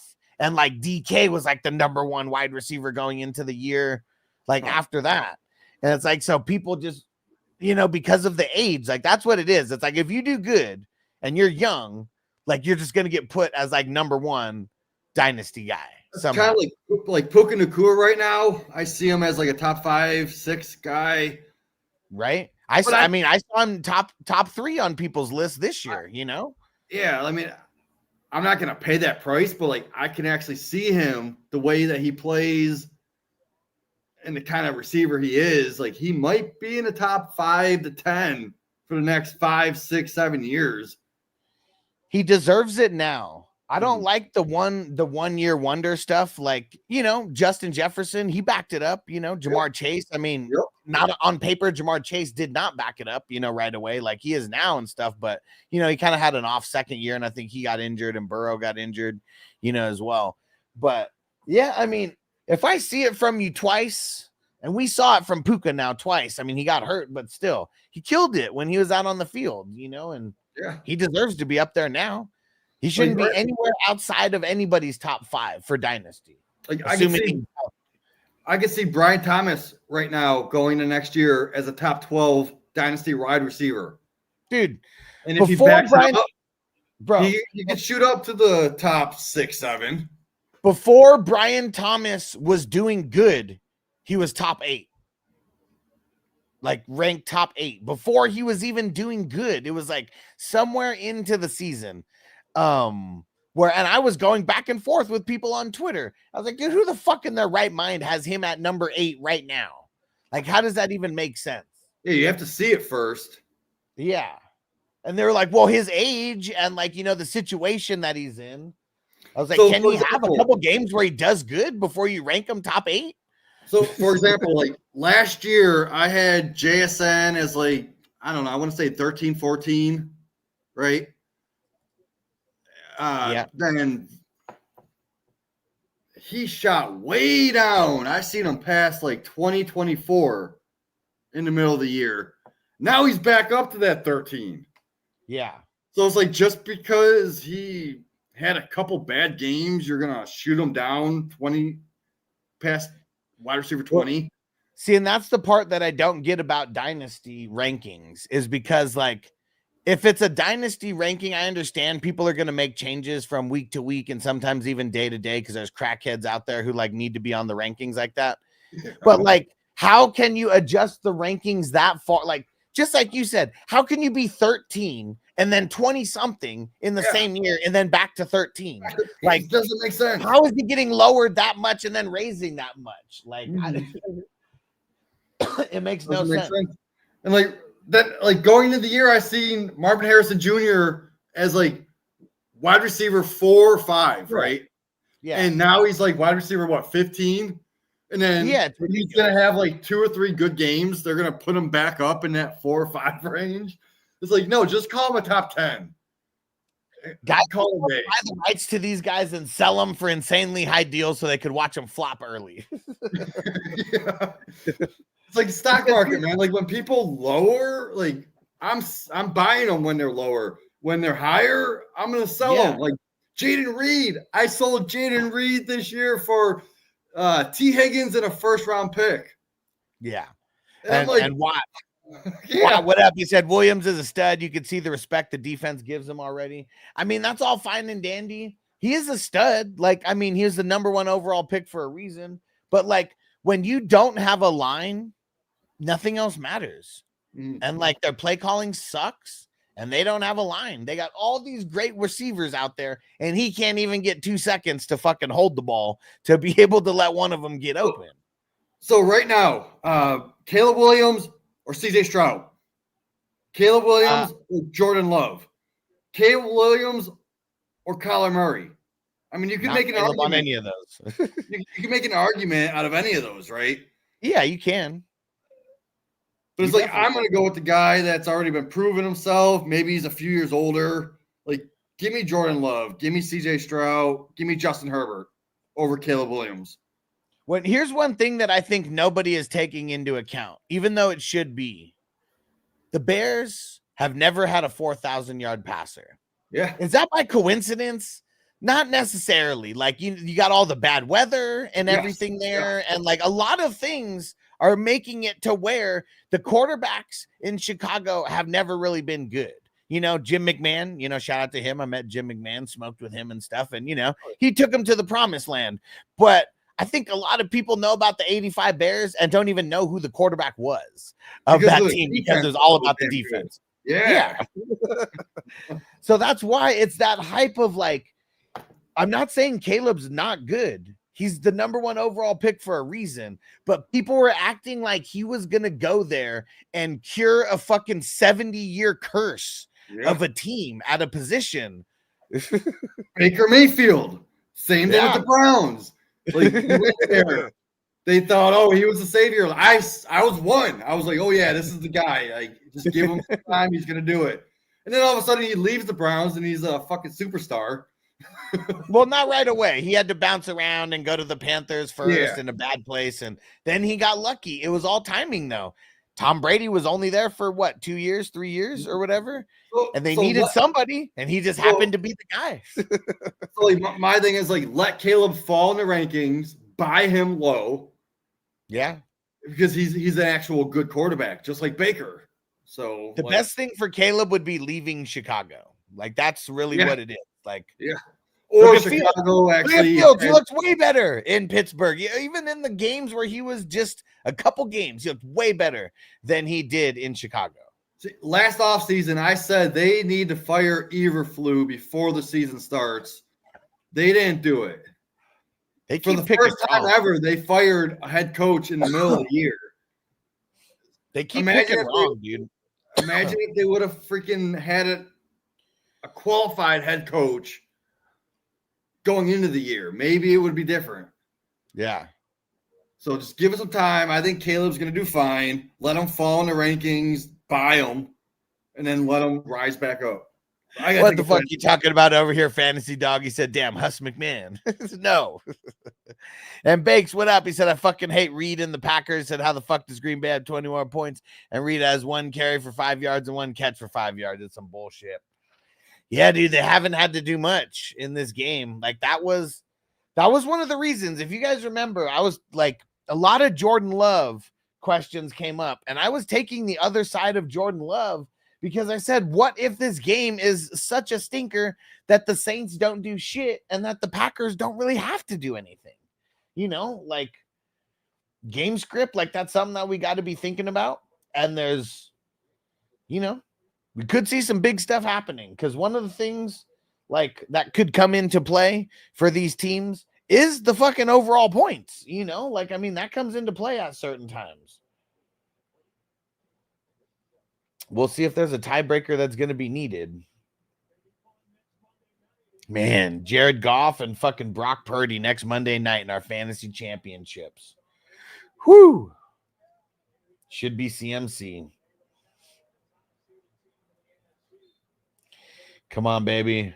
Ooh, go. Ooh, go. Ooh, go. Ooh, go. Ooh, go. Come on. Marco said the only QB who almost won the Super Bowl with no O-line is Joe Burrow. Well, I mean, Patrick Mahomes, remember when they played the Bucks and they had 4 of their O-linemen out, and Patrick Mahomes, they said he ran for like 400 yards or something behind the line of scrimmage. That's what's crazy. Patrick Mahomes almost won. He did win a Super Bowl with, I think, the worst defense that has ever won a Super Bowl. I think that Chiefs defense was the worst that's ever won a Super Bowl. And he almost won with the worst offensive line ever, but Bucks weren't having it. Hell yeah, Uncle Buck. He said fantasy football Super Bowl. Hell yeah. And Jamie, I think you're still on mute over there. Just a heads up. I was going to say, what about the 2007 Giants? Didn't they have a bad offensive line when they beat the Patriots? I don't think their offensive line was horrible because most of the stuff was off of the D. That was like Brandon Jacobs like time, if you remember. It was him and Ahmad Bradshaw, I think. Yeah. Shit, there was another team. Fucking, what was it? Let me look this up. Damn, yeah. Marco said Burrow got sacked at least 70 times in that regular season. That's a lot, man. That's a lot. 2015 Denver Broncos. Okay. They had a bottom-ranked offensive line, but it was led by Von Miller on the defense. That's what carried them to the Super Bowl. Yeah, the defense was killer. The Panthers, I believe, right? Yeah, yeah. They beat Scam Newton. Yep. Phil said, DeMario. Come on. I need DeMario and Ugo. Come on. Uh-oh. Josh Jacobs is running to the sideline, kind of like favoring his left arm. Oh, fuck. What the hell happened? Oh, no. Oh, question. The reason Jaden Reed isn't doing shit is because I put him in my parlay to get 25 yards. Fuck. Yeah, blame me for that one. And Marco said the Broncos destroyed Scam Newton. Yeah, I mean that was a dominant game, man. And they weren't having it. Like they went and watched every Cam Newton interview, you know, just to get ready, like just to put some hatred towards that guy. Look at all his stupid fucking outfits. Like, look at every time he does the fucking Superman fucking, you know, expose the shirt. Yeah, and how crazy is that? That you know, that team, they made it. Didn't they make it and lose the Super Bowl and then made it back and won? Like, no, that was the fucking Seahawks. They made it and won and then made it again and lost.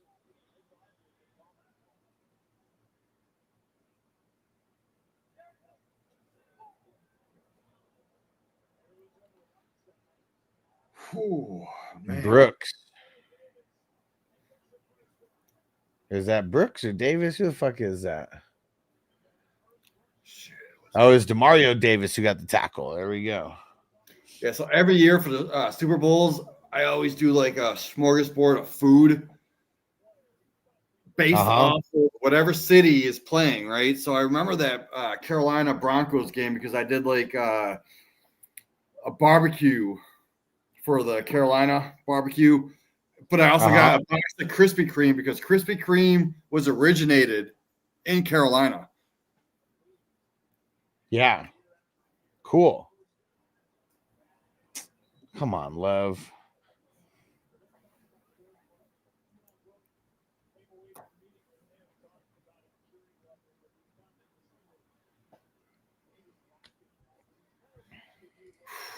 Appreciate you, Derek. Let them know. Don't forget to hit that subscribe and like button for the 420 crew. Let's go.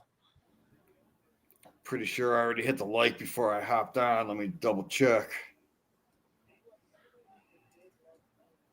It's easy to forget. I already did.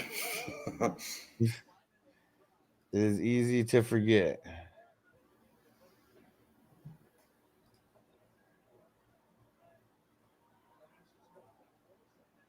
Wilson getting some work over there.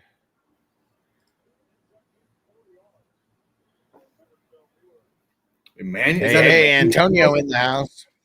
Is that Emmanuel Wilson? What up, Antonio? Yeah, I'm pretty sure. Running back? Yeah. Yeah, not the linebacker.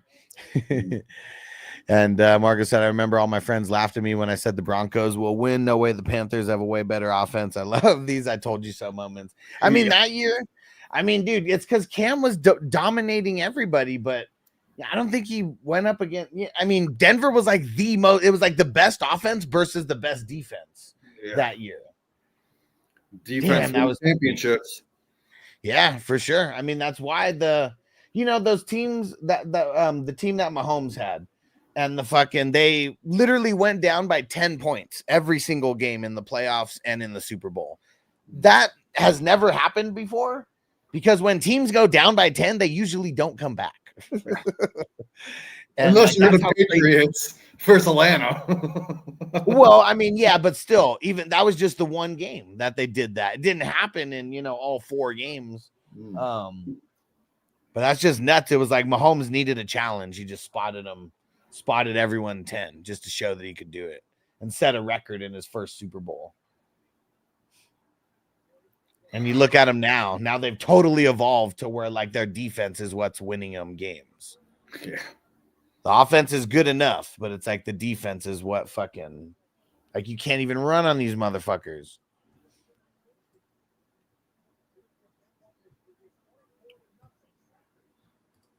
I know. Damn it, Reed. That was so close. Come on, Ugo.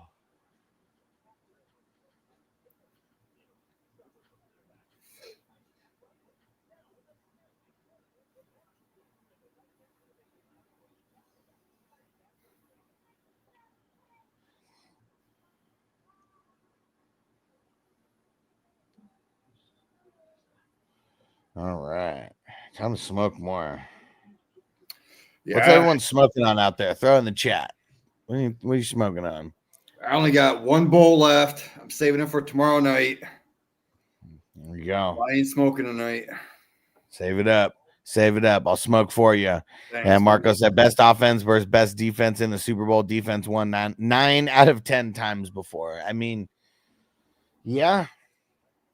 I mean, I don't even know if that's 100% correct, but I could totally see it be that way because usually if you're making it to the Super Bowl, you usually have somewhat of a decent offense. There's only been a handful of offenses that have been trash that have made it to the Super Bowl. The most recent one that I can think of is the Denver Broncos, with Peyton Manning. Their offense was pretty trash, like at one point. Then you got to go back to, I think, the 2006 Bears, where like their offense didn't even score in like half the games of the season. It was like all fucking defense and special teams that was scoring all of their points.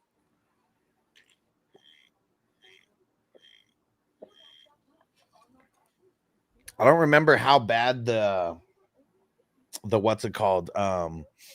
I don't remember how bad the Baltimore offense was in 2000 when they won, because I know it was not that good.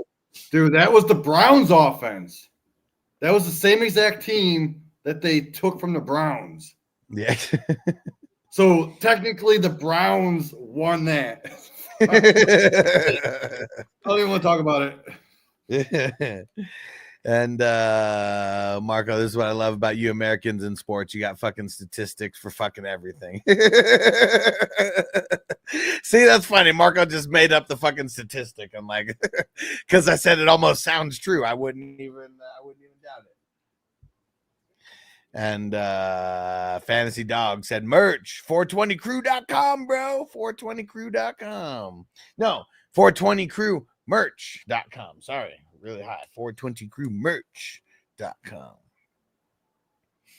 Bake said, if I lose because of Reed, can't fucking give me 6 points. I'm driving to fucking Green Bay to break his kneecaps. Go give him some Tank Dell treatment. Derek smoking on some Cushmans, 31.63% THC. Heavy. It's an indica. Heavy indica, I would say. That would put me on my ass. Oh, no way. Antonio said Watson questionable to return. My parlay just died. Motherfucker. God damn it. What does he have? Motherfucker. 21 yards last I looked. I needed 25 from that motherfucker. Marco said the Houston Watts when they made the playoffs. Bro, but when they made the playoffs, didn't they have Arian Foster and Ryan Fitzpatrick? And I know Ryan Fitzpatrick, maybe that was a little bit earlier in his career, but he was always good. Even when you go back to Buffalo, he was always scrappy and always good for fantasy football for sure. Not the best in real life, but shit. Might be like the number one journeyman of all time, played on so many goddamn teams. Fantasy Dog says I was a lifetime Browns fan, and then till the move, and then quit watching football, NFL for 10 years. Damn. I mean, when the Browns moved, I stopped watching football. I mean, I didn't stop watching it, but I wasn't into it as much. And then all of a sudden, in 2004, I was like, the Browns suck so bad, I don't even want to fucking watch these people. So that's when I started fantasy football. So the Browns sucking so bad is what got me into fantasy football. Well, you know what? When fantasy football was invented, it was invented by the Raiders front office. Yeah, back in like the 60s or something like that. Yeah, and they sucked.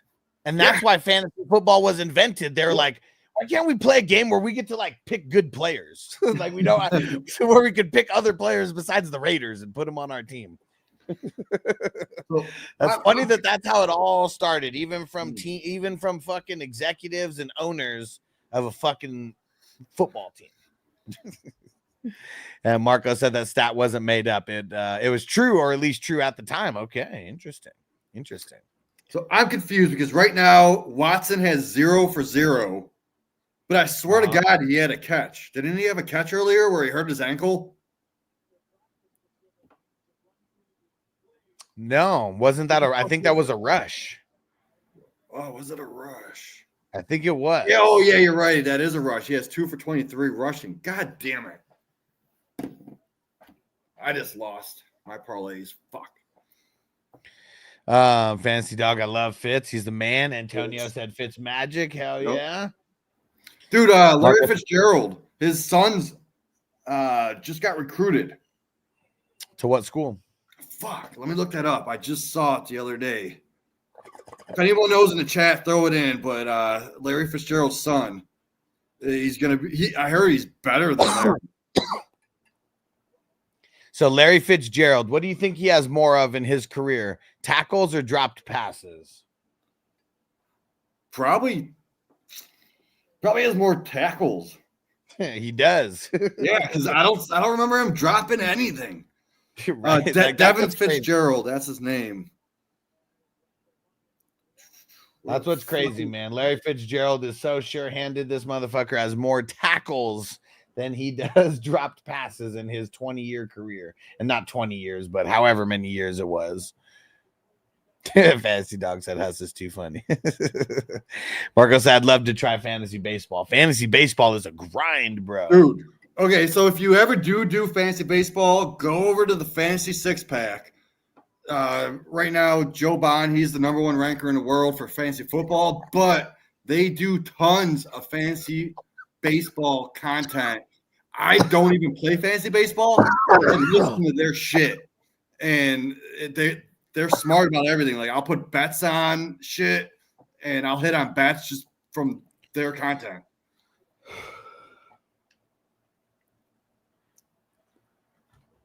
Whew. Man, where the fuck is he? Dude, can the Saints fucking move faster? They're like holding the ball and taking so goddamn long and wasting so much time. Get Ugo on the field. What Marco say? He went to Rikers Island. Who went to Rikers Island? Larry Fitzgerald's son, maybe? Or no? Yeah, I don't think he went to Rikers Island.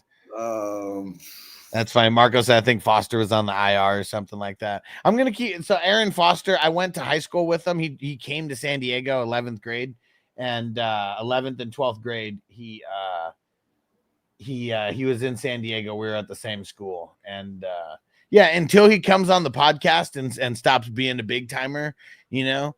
Yeah, I'm just gonna keep talking shit about him. His acting sucks. Also, if you guys seen Draft Day. Spencer Rattler's doing too much with his little jump throws.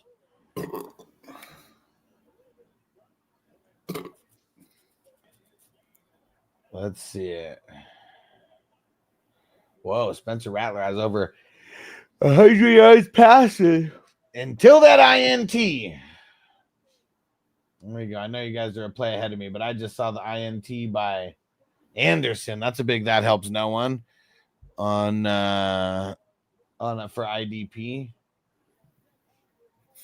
All right, now time to get Ugo back on the field. Let's go. Marco said baseball is becoming way more popular in Germany. They sold 3,600 bats and four balls last year. In all of Germany, huh? I've been to Germany. It's fucking amazing. I went to Heidelberg. Fucking best time of my life, man. I want to go try some German chocolate and some German bratwurst. That's dude. I the German cigarettes were so much better. I know I was only 14 at the time, but walking into a freaking McDonald's and being able to freaking buy a beer at McDonald's was one of my most youngest memories that I have. Love it.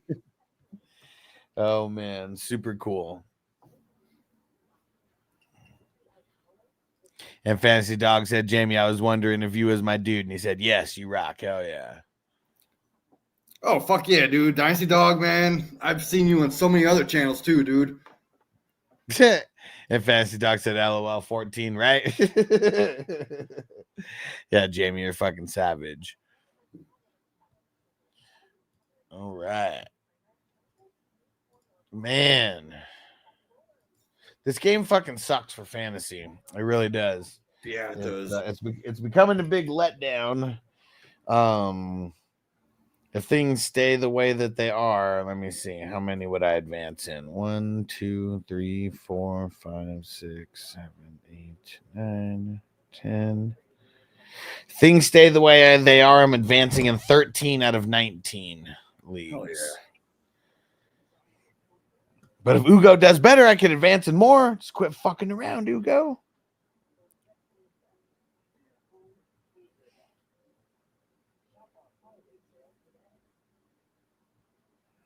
But yeah, I have 3 games that I can't lose versus the Nemesis is 2 of them.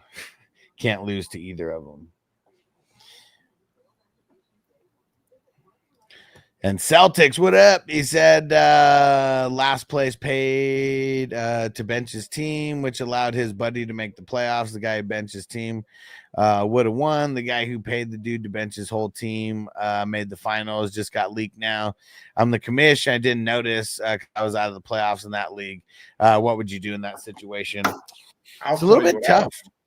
Yeah, go ahead, Jamie. Yeah, no, that is 100% collusion. You cannot do that. The guy who paid the person, you need to lock his team. I don't even know if I would allow him to make moves, pickups. I might even just kick him out straight up because you can't do that. That is collusion. So I want to take a sidestep for you on that, Jamie, because we see some people like, you know, maybe week 13 or week 14, you know, you're already out of it. So you sit some of your starters. You know, you still have to, like, I'm not saying bench guys completely, but benching good players and putting in, you know, if it's Zach Dynasty, I understand trying to get the better pick doing that. Yeah. I was just curious what you thought about that, because I'm sure you play in a shitload of Dynasty, so I'm sure you've seen that come up. Because there's been times where I'll go sit some of my starters. I'm not putting in guys who are going to get 0, but sitting some of your studs and putting in, just other random guys. But yeah, redraft, now that's fully different. Literally sitting your entire team, putting zeros on the board, like absolutely putting up zero chance. That's And if you know for a fact that bullshit, the man. guy paid the guy to do that, yeah, that is 100% collusion. You need to kick him out of your league, lock his team. Ah, man, I might even just give that team to my son or something. I guess what sucks right now is that now we're 2 weeks removed from that scumbag move of sitting everybody. That's what sucks. That's what makes it tough. Him getting into the playoffs, or well, so he said the guy who benched his team would have won. And he said the guy who paid the dude just made the finals. So he said, so the dude who benched everybody, he said that he would have won. And I'm assuming that keeps the guy who made the finals. It would have kept him out of the playoffs, right? Yeah. It was one of those scenarios where if the dude won, he wouldn't have made the playoffs. I would replace the team that paid the guy with the team that would have made the playoffs if he would have lost. I guess the tough part about that is, would that guy have won 2 matchups? Well, then you have to go back and kind of do the math on your own. It's a lot of work, but I mean, dude, that's some shady shit. I would not have that in my leagues. Hell no. How did you not notice that a guy benched his whole team and got a 0? He said he didn't notice because he was out of the playoffs in that league. And I would be the exact same way. As many leagues as I commission, if someone did that and nobody brought it to my attention at all, it probably slips through the cracks. I don't go to, I mean, even if you're just let's say you're in 5 or 6 leagues, how many people go and look at all the matchups in all those leagues, especially if you're not even in the playoffs and you kind of don't care at that point? So that is, man, that's tough. Maybe take half of his winnings and give it to the guy that would have made the playoffs if he would have won. I don't know. Fantasy Dog said kick both teams. So Fantasy Dog, 13 out of 19 teams that I have in it right now. I have 37 teams total, but I made it. 19 of those teams made it to this week, though. Yeah, that's freaking amazing, dude. Like I said earlier, I only have 11 teams that made it to the finals out of 35. But it's still a 33%, dude. That's awesome. Yeah. I'll take it. Because there's some people who, they play in a couple leagues and, you make the championship. I made the championship and, 1 out of my 3 teams or whatever. Yeah. And man, it's not always going to be like that. Not always going to be like that. But even second place gets paid out. So you're probably getting paid a lot more, even if you lose all 11 of those that you made it. I'm still going to get paid more than I put into it. Yeah. What up, Toyota One? What up, TJ? What up, Michael? And so here it goes. All right. So he said, what I did is I removed both people from the chat and the league, redid the playoffs based on what they should have been. And the only problem is the other person who made the finals wouldn't have made it without the collusion. But that sucks for him because we're doing it legitimately. He said if they was both in the playoff, teams purposely lost to avoid a matchup. I understand strategy, but you're paying last place. To bench his team, both gone. Yeah. I mean, one of the things that people got to realize is whoever's the commissioner, no one really owns the league or anything, but whoever's the commissioner, I mean, that's the host. And if you're in someone's house and you start disrespecting, the host, you might just get kicked out. And I think there's some people who think that because they paid to be in the league or whatever, that they could do shady shit and they're not going to have any consequences for it, being kicked out. You do shady shit, you should get booted. 100%. So the guy, he paid his fees. He paid the guy to sit his team. He needs to take that as a loss. There's no way that guy should be rewarded Well, he said both teams are gone now, so he Yeah. already booted both of them. Yeah, so good job. As it should have been, man. Yep. And Crispy said need to have monitors in each league that only check lineups each week. Yeah, see, that'd be very interesting if there was like some kind of app or something that could tell you that someone you could put in like a projection threshold, and if someone's below like, I don't know, projected below 30 points or something, you get an alert on that. Like that would be pretty cool. Because someone sat everybody if they're getting projected that low. And Celtics said also kept their money. They already paid next year and is being put towards the trophy. There you go, man. Yeah, dude. I mean, if they paid for next year, just use that buy-in to replace the team and be like, hey, you get a free year, but you need to pay a year in advance. Something, right? Because in my dynasty leagues, I always make people pay a year in advance. So in case they leave, the orphan gets a free year. Yeah. Yeah, I did that in some of the first ones, and I stopped doing that. I just have it 1 year, but if to make a trade with a future pick or anything like that, you got to pay those years. That's tough to keep track of, man. I hate that. Yeah. Yeah, it's came into play a couple times. Like one time, it slipped through the cracks, man, and like a trade went through that wasn't supposed to, and I didn't even notice it until later, and nobody tagged me, nobody let me know, and then I had to reverse the trade. Like, man, it was like a month later, like 2 months later or something, and I was like, I told you at the time, like, you're the one who asked me to like try, and then like I forgot about it, and then I messaged the dude, and then the dude was like totally off the map, and so yeah, and then I ended up reversing it, and so that guy's pissed now, and he's gonna quit and leave. But his team's good, so I mean, it won't be hard to replace. I mean, it sucks that he felt like that, but it's funny because when people quit, why is it always right after they lose in the playoffs? It's always that way. Yes.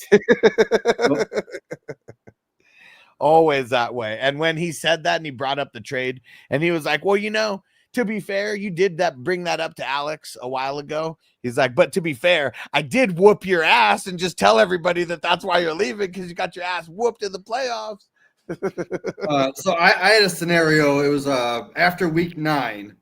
So going into week 10, someone traded a second-round pick for Mason Rudolph.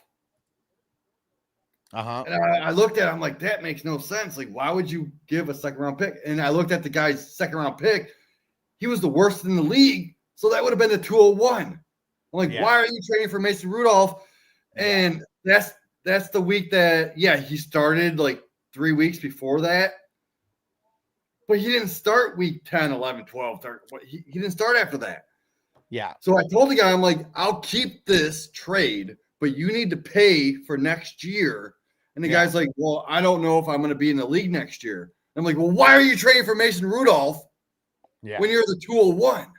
Yeah. So I reversed it. And I'm like, this doesn't make sense. Yeah. Yeah. And there's one league where there's one person specifically who's like, bro, why do I have to pay to make a trade? And I'm like, you're not paying to make a trade. You're paying your fees next year. So we know that you're not trading away the future and then bouncing. Yeah. And like everybody understands it. And like every time someone made a trade, he's like, look, someone has to pay extra to make this trade. You're a fucking idiot. Like, man. Like when you do startups, I was like, if you literally troll the league, I'm just gonna bounce you and replace you now. I was like, or you could just quit if you're just gonna troll or whatever. But like, why are you gonna troll every time someone makes a trade? Like, imagine doing startups every year, just playing for 1 year. So I'm gonna get a Mike Evans, I'm gonna get the Tyreek Hills, like the older guys in the 4th, 5th, 6th round, people that are normally going in the 1st, 2nd, 3rd round, right? But I'm getting them in the 4th, 5th, 6th. So why wouldn't you do that every time in a startup and just play 1 year and then bounce? I mean, that's why I always have them pay for the second year in advance so they don't do that. Yeah. And I'm already of the understanding that could happen. I just feel like, but that's why I only start like $30 and $55 leagues for like a bunch of like the random people, because those are like just so easy to replace, you know? Yeah. And yeah, got to weed out these people. That's what it is, and they weed themselves out usually. Dude, what I need to do is start weeding out all my fucking leagues, getting rid of them, so I can start joining your dynasty leagues. That's so I can get some actual competition in my life. That's some plan. That's a plan. It's not like I'm sick of winning because I love winning, but I don't get better by fucking killing these leagues, man. Like, give me some competition. And Celtics on Twitch, he said, I didn't even ask the league what I should do in the situation. I'm the commissioner for a reason. Yeah, and I know there's a bunch of people who want to, like, you know, treat it like a democracy and everyone needs to vote on like everything. But like at the end of the day, the commissioner's vote means the most, you know, and like the commissioner more often than not is usually going to be there as long as the league is in existence. And you can't say that about every manager in the league. You know, it's just that's never going to be the case of any league. I've even had leagues where I joined as an orphan and they saw how good I was trying to get these rules in place. And 2 years later, I'm the actual commish, and these people aren't even in the league anymore that started the league. So it's like, yeah, you need to set up the shit the way you want and put the rules in effect. Yeah, because there's a lot of people, commissioners, who create a league just because they want to play in a league. They get people in, and they don't really know what they're doing. They just set it up with whatever default, you know, rules. Kind of, you know, they treat it like a redraft league in the setup process. And so, like, there's nothing unique about it. And then if their teams end up sucking, they're like, I don't even want to be in this league anymore. Now I got to deal with commissioning this league also. I've seen that multiple times and heard stories just like you saying it, where you took over an orphan league and now you're the commissioner somehow. Like there's like 5 or 6 leagues right now that I could just tell you that that's what happened. And I don't even want to be the commissioner of this league. I want to get out of this league. It's just there's no one else available to take it over. So maybe I'll just fucking fold it. And seeing that's what's tough too, is like, you know, I mean, I'm very open about all the leagues that I commission and everything. And, you know, a small cut goes to the house, you know, for managing everything, because there's a reason why most dynasty leagues don't even last 2 seasons. And it's because if the commissioner doesn't know what the fuck they're doing, the league is usually going to fold. Yeah, that's why I love your leagues, man, because you got legit fucking leagues. And you know they're hard to win too. They're not easy to win. They're not, but they're ran correctly. So that's why I love doing their league. Oh yeah. And like the longest leagues that I've had now are going they're in year 5 right now. And you know, we've had people drop out, we've had people jump in, and I think that's really it. Just knowing that there's a big pool of guys that are ready to come and take over orphan teams. You know, that's not like nothing ensures that nothing will fold, but I think that makes it a lot better to where these leagues should last like really long time, man. Really long time. You know what I found is the best time to replace an orphan team is right after the NFL draft, because that's when people are so hyped. Yeah. About doing like the rookie drafts and shit. So you could easily find people to get replaced in these teams. Yeah. I mean, I'm usually doing things a lot quicker than that. Like shit, as soon as we start these playoff drafts, like I'm already going to be looking to replace a lot of these orphan teams that I know that are coming up. Yeah. Because I know there's going to be a handful of them. And all the nemesises are getting booted. So I'm going to have probably a couple good teams that'll be for sale. They might not have some of their picks, but it's me wanting to get the money to pay these people back to get them the fuck away from the league. Usually don't do that. But there's a league, it was like 4 or 5 weeks ago. Someone's like, hey, this guy's not setting his lineup. He hasn't set a lineup in 2 weeks. And I'm like, well, I booted him. 5 minutes later, I got a replacement. It's really not that hard. Yeah. Especially if it's already paid for. That's always the easiest to get someone. So that's why I tell people, like, you know, becoming a paid 420 crew member. I had it multiple times where leagues were already paid for this year. You got to hop on a dynasty because someone just quit like mid-season. Champion needs opponents, not victims. That's why I joined Alex's leagues, because I actually get like legit competition, man. And no matter what, winning leagues is fun. I mean, no matter what, I don't care how easy the competition is, how hard the competition is. It's fun to win a fantasy football league. But the ones that are really, really hard, I feel like those are the ones that I'll be bragging about later. You know, I'm not going to brag about the low hanging fruit, you know, like. So, for example, back in like 2019, I was playing in RT Sports. That's when I started in 2012, RT Sports. And then in 2019, I was a top 100 player on that website. And I was winning all this shit. I'm like, oh, I'm the best. I'm the best ever. And then I got into the Facebook group. They invited me to their the Facebook This sucks, TJ. group. What is this? Oh, no. He said he lost a longtime friend, and because someone complained that the rules weren't right. And he said he told everyone check the rules at the time. And he said then mid-season, 2 years later, he's complaining nonstop. Yes, dude, I lost my friend since 3rd grade. I was friends with this guy since 3rd grade. So how old was I in 3rd grade? 9? 10, probably 9 or 10. Last year, we did this family league, and his sister won it, which was the first year. I'm like, oh, fuck yeah. I bought her a trophy. I sent her a trophy. I was like, good job. You're awesome. And then last year, I was trying to explain to him how to fix the league to like be better. And I'm like, well, and I said this one comment. I don't know what the comment was. It was something like, he took it the wrong way. I was like, fuck, I wish I would have remembered. I got it on my text, but he took it the wrong way. And he was like, oh, you think you're better than everyone? And I'm like, no, I meant that as like new people, like noobs, like new people.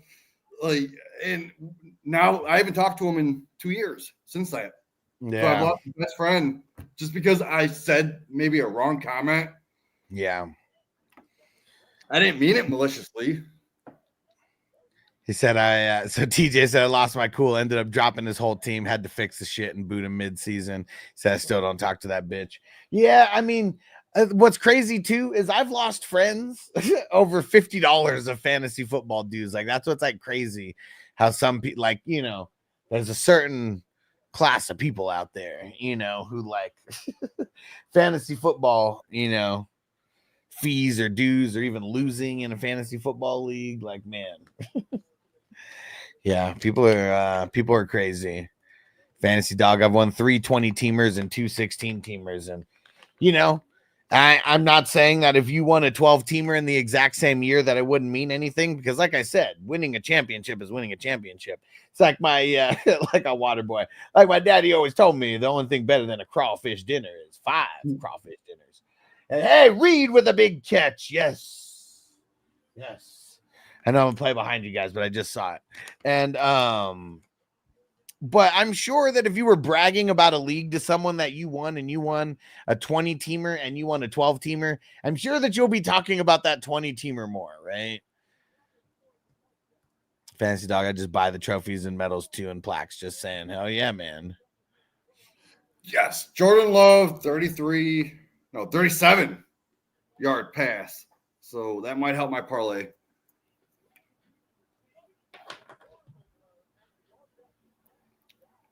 So yeah, I was saying like, so the evolution of fantasy, like I thought I was the best ever doing these RT Sports leagues, and then I joined the fantasy football discussion group with the moderators and admins, and I kept killing them, and I'm like, all right, so I joined with Going for Two people and my Going for Two crew, and I kept beating them, and it's like it's so easy, and then I just keep. now I'm with you guys, and it's an actual competition to where I feel like I'm being challenged. Yeah. Hell yeah.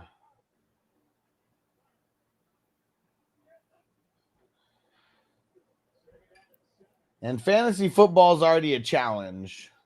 So I want to get challenged where like my skill comes into play, not where I just like have to get lucky. Yeah, it's like the fuck. Remember those 8-team leagues Yeah. that you fucking you posted something with like a horse with those people riding the horse with the head of the sticks, doing their own jumps. Like that's what the fucking 8-team leagues are like. That's what 10-team leagues are like. All right, hold on. Let me see if I can find that because that shit is Dude, that is hilarious. You need to fucking post that dude again because I'll never forget that. So many people were like I got people who like called me about that who like don't even watch fantasy football. And I'm like, that shit was like so fucking ridiculous. They were like, I don't even get the reference, but it was just like so fucking funny and ridiculous. But if you do get the reference, it's 100% fucking true, dude. We're gonna find this shit because it's on my TikTok. I just gotta find it. I gotta go farther back. It's like that's how I felt when I was doing these leagues in RT Sports. Like I had a trophy. Like they give you trophies on your website, and like I would do 12 leagues. I would win 8 of them. Then next year I did 24 leagues, and I won 13 of them. And then I did 42 leagues one year. Didn't have internet, so I had to drive down to the school and use their internet to set my lineups every week. I only won 4 leagues that year out of 42. I'm like, dude, I'm done doing 42 fucking leagues. Yeah, it's tough, man. It's tough. Legit a full-time job. All right, let me see. Trying to find which Dude, one. I have it saved somewhere. Let me find it if you can't. All right, come on. I know I got it somewhere in here. All right, come on.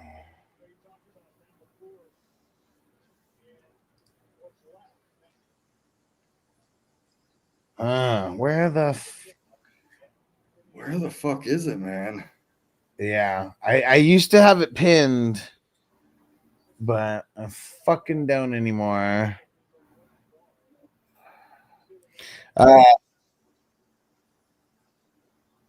Celtics, what's your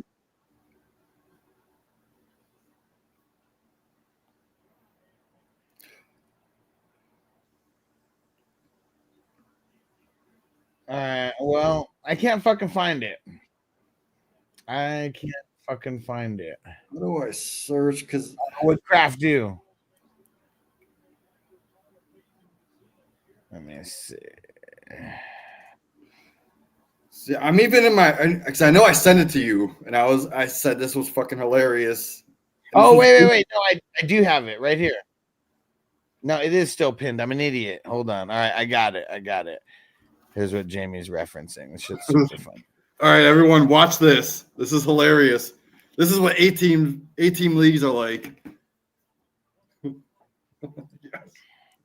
Here we go. Aaron Ricky, the meet and greet Oh was my a success. What up, 420 crew? Here in Vegas. Aaron Ricky, the meet and greet was a success. What up, 420 crew? Here in Vegas. Aaron Ricky, the meet and greet was a success. What up, 420 crew? Jesus. Aaron Ricky, the meet and greet was a success. What up, 420 crew? Here in Vegas. Aaron Ricky. Hold on. Yeah. It's some bullshit. Making me log in.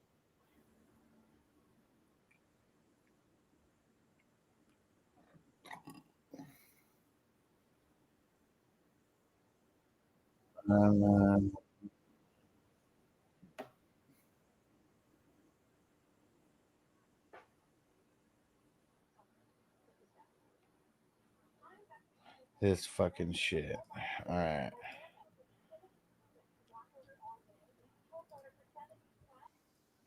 All right. Here we go.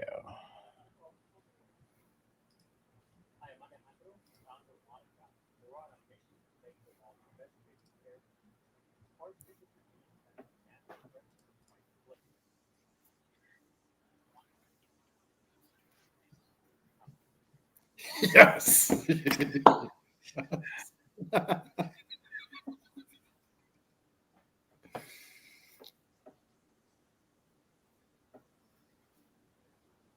I can't believe there's people that really do this. Over in the 7th round.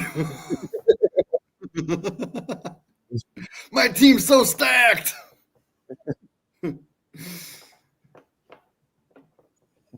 Holy shit. And the song just made it better. Yeah. The main. That's hilarious. And Marco, definitely hit me up. I got orphan teams, bro. And on 420crew.com, that's where you guys got to be. Because like there's going to be people who are like, hey, can you remind me about leagues? And like, I wish I could say yeah and be honest about it, but there's like hundreds of people that want me to like remind them about them. And it's like, it's tough. That's why I tell everyone to be in the loop on Patreon. TJ seemed the cheaper leagues seem to have more stupid shit. I wouldn't even say that. It's a combination. Like, you know, it's really just the people, because there's certain people that are just dicks, you know, and like try to ruin everything. And those people could be in cheap leagues. They could be expensive leagues for sure. And Michael's definitely looking to get in some new ones. 420crew.com, bro. You can go join for free and you'll be able to stay in the loop as well. Because I always post about leagues first there before everything. Yeah, let's see. Let me go see what that Reed catch did for me in the league where I really need him. Let's see.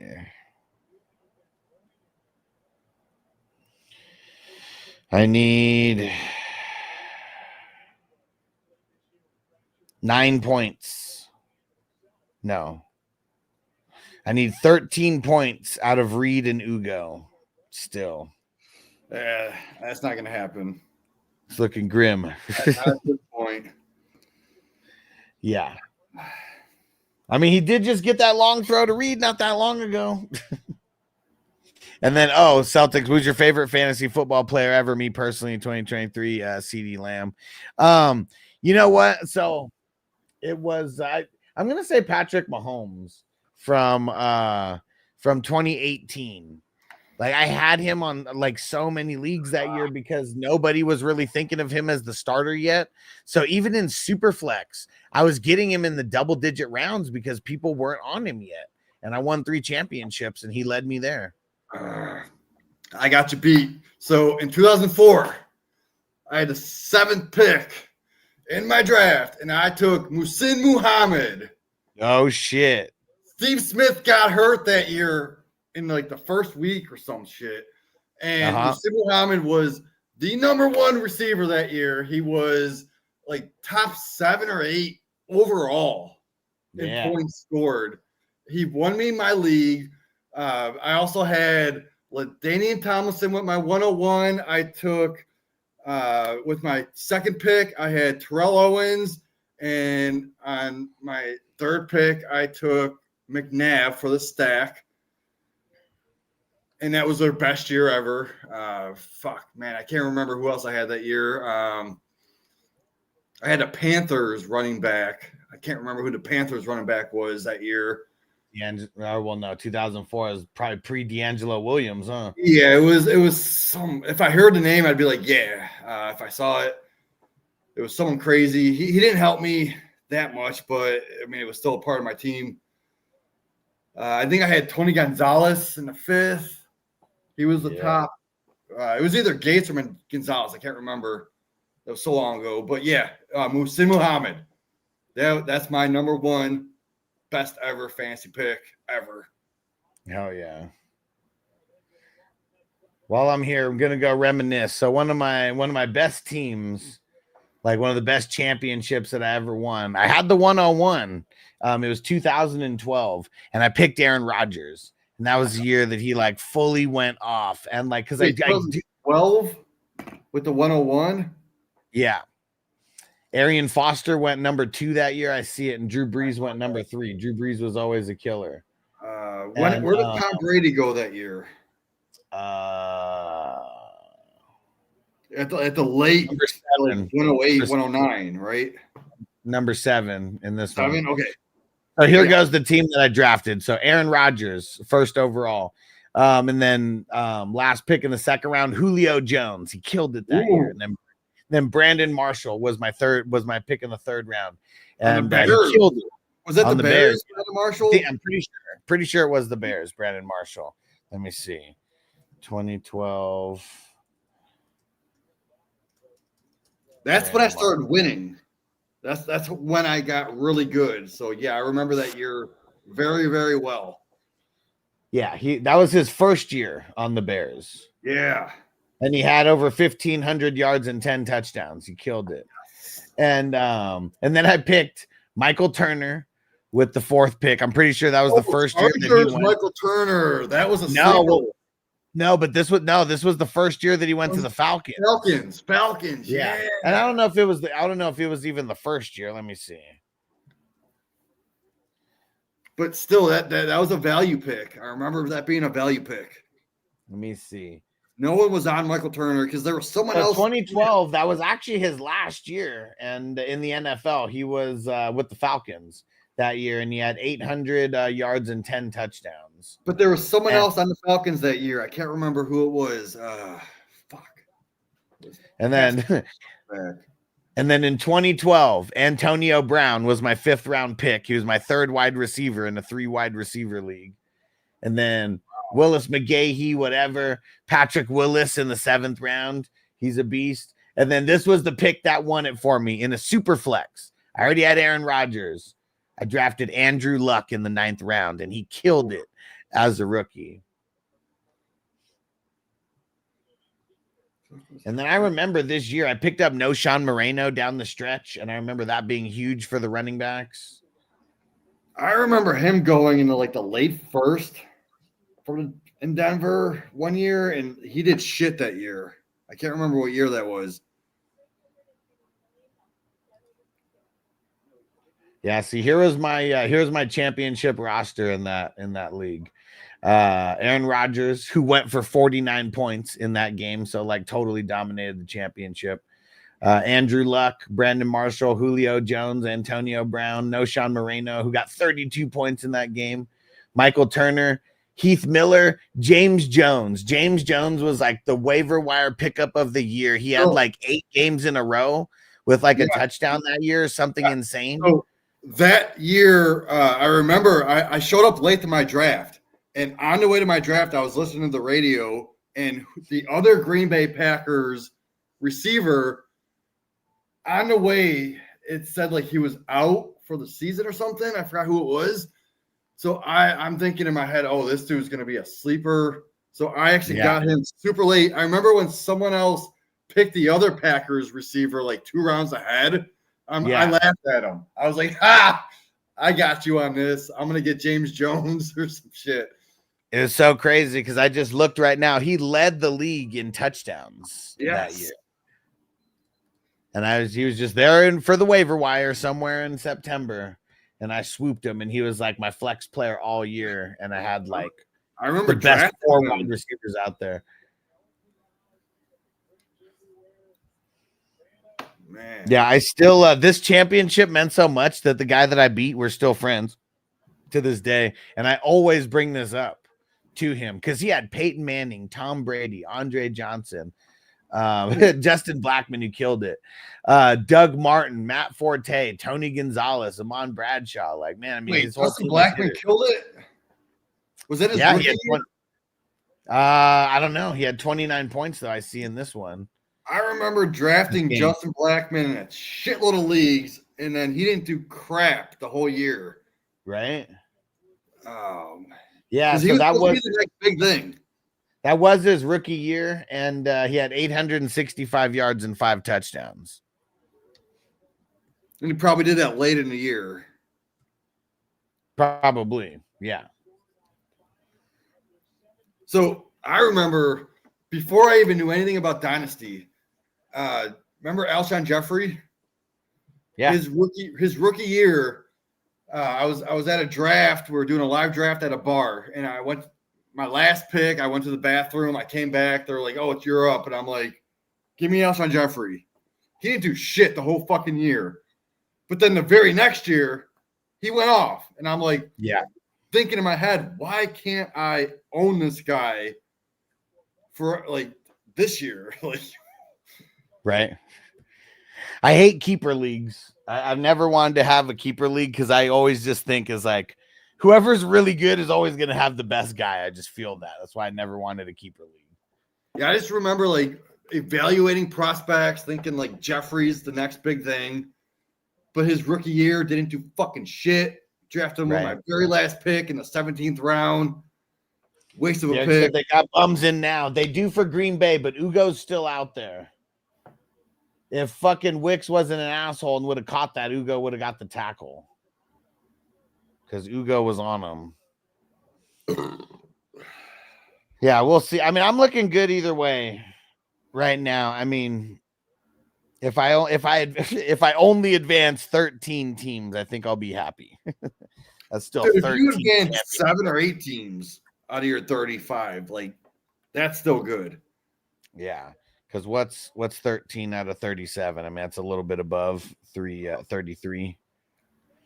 Yeah, 35%. Yeah. Like I said, if you do like 14, 15% of your leagues, you're still making a profit. Yeah, hell yeah. And TJ said the first year I ran a league was the year Vic broke his ankle preseason. I did all stats by the newspaper, but myself and the other guy only knew about Vic's injury. Fucking crazy. Then he shouts out Warwick Dunn. Warwick Dunn, that was the guy I'm thinking of but he wasn't on that team with Turner. Tina Turner. No. Yeah, Warwick Dunn, man. Get him, Ugo. Reed got a catch. Come on. And Ugo, did he get the tackle? I hope Ugo gets credit for that tackle. That was like flag. Dude, that put me down by 7. I'm down by 7 points now. I swear the clock hit 0 though before that run on 1st and goal. Dude. They just let it go. Did Ugo get the credit for the tackle? I don't know if he did or not. They may change it. He pushed him out of bounds, so I don't know. I guess that might not count as a tackle. Come on, dude. Oh, they did give him the tackle. Yes. Come on, Reed. Reed for a fucking touchdown. No, Reed ain't getting it. Don't fucking say it. Reed for a fucking touchdown. They just they're running the ball. They're gonna fucking throw it. Here it comes. Nope, they're running it, dude. Throw the fucking They're gonna run the clock down. Stuff him. Dude, it's funny. Odds said Huss made it to the finals. Let's fucking go. He said lucked out that Love got benched. Hey, better lucky than good, bro. Hell yeah. Well, you know what's funny? Fun fact about Malik Willis is he has less losses this year as a starter than Patrick Mahomes. And Patrick Mahomes only lost 1 game. Yeah, because he's got no losses, right? Yeah, because he only started a few games, whatever. But yeah. See, that's why stats can be twisted in any way, you know. Exactly. Any narrative. You'd be like, oh, Penix doesn't have any losses, so he's better than Patrick Mahomes, right? Or like, what they used to do? Like, I know Jameis Winston would get compared a lot to Aaron Rodgers because of certain stats, yeah, or whatever. But they would leave out the important ones. Dude, my stream keeps cutting out. Am I fucking? Yeah, you're going in and out like crazy. Ah, shit. Maybe I need to pay my internet bill. I mean, it seems to be good now. You were in and out for a minute though. Oh, come on, don't tease me. I'm down by 5 points and I got Reed and Ugo. Come on, guys. Oh, yeah, my bill's due on the 23rd, which is right now. So that's probably why. They're saying, "Fuck you, pay your bill, motherfucker." It's so funny. I think mine is due today also. I just paid it, so fuck it. Let's see. These bastards, man. They're getting me every single month, man. Fucking internet's 170. Mine's only 104, and I think that's way too much. Yeah, I have the unlimited. I mean, I do so much streaming, I have to have unlimited. And that's why it's like everything is like charged by the amount now. So, yeah, let's go make this goddamn payment. Luckily, you reminded me because I'm sure it would have got a late fee if I didn't do that right now. Yeah. If my stream didn't cut out, I would have fucking had to pay the late fee too. These fuckers. And I know I've had it cut off too. Just like totally forgetting the day. Oh man, so close. I would have made it in 14 instead of 13. Man, Ugo, he failed me. He was doing so good for like so long. And just single digits.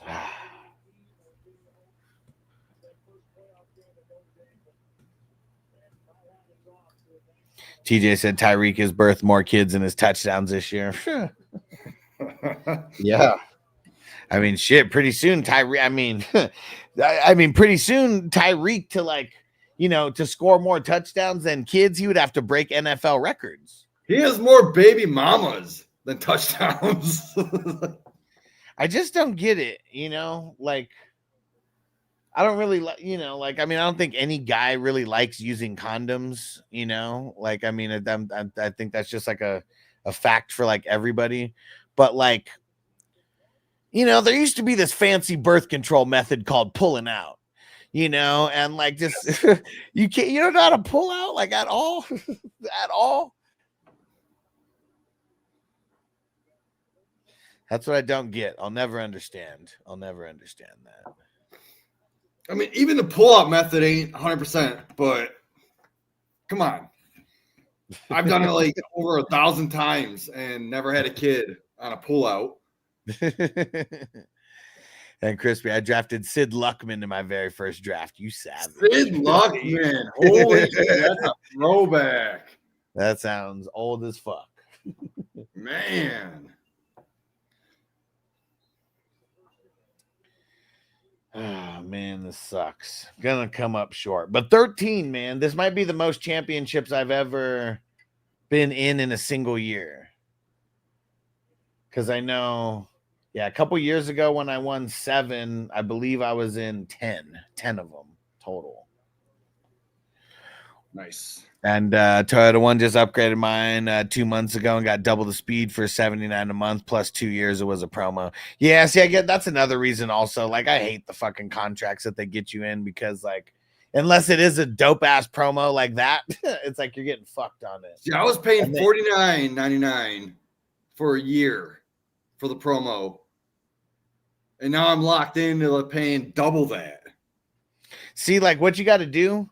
You gotta get to their customer care department. That's pretty much the cancellation department.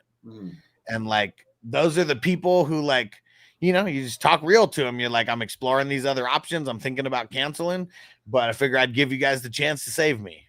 They usually got deals that they'll lock you in on because those people get paid to like save you as a client.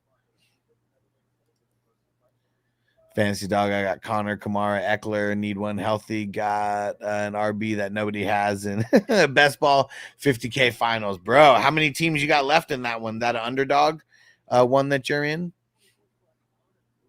Oh, underdog. I forgot about underdog. Right. Let me go check that out. And Podson said fancy birth control methods. Yeah, if you've seen Dirty Work, that's where that saying came from. He was it was the old the dad or the grandpa. Yeah, the old dad. He's like, I'm sorry, son, but we didn't have these fancy birth control methods back then, you know, like pulling out. Toyota One pull-out game is strong. It's gotta be, man. Yeah. Gotta be. Dude, I've done it since I was like 15. And I only have 2 kids, so I'd say my pull-out game is pretty strong. Well, I only have 3 kids. The one kid was conceived on my honeymoon when I just got married. I didn't need to pull out because we were married. And it just happened that we had a kid on it. My second one, shit, I forgot what happened with my second one. I don't know. But my third one might not even be my kid. So Fantasy Dog said, I thought that was the rhythm method pulling out. Phil said, Wilson got me there in the 3. Nice. There we go. You said you needed what? 7-something points out of them? Good shit, bro. Good shit. And okay, Fantasy Dog said, yes, underdog and 1 team left. Noble in the house. What up, Noble? salute, Noble. Salute.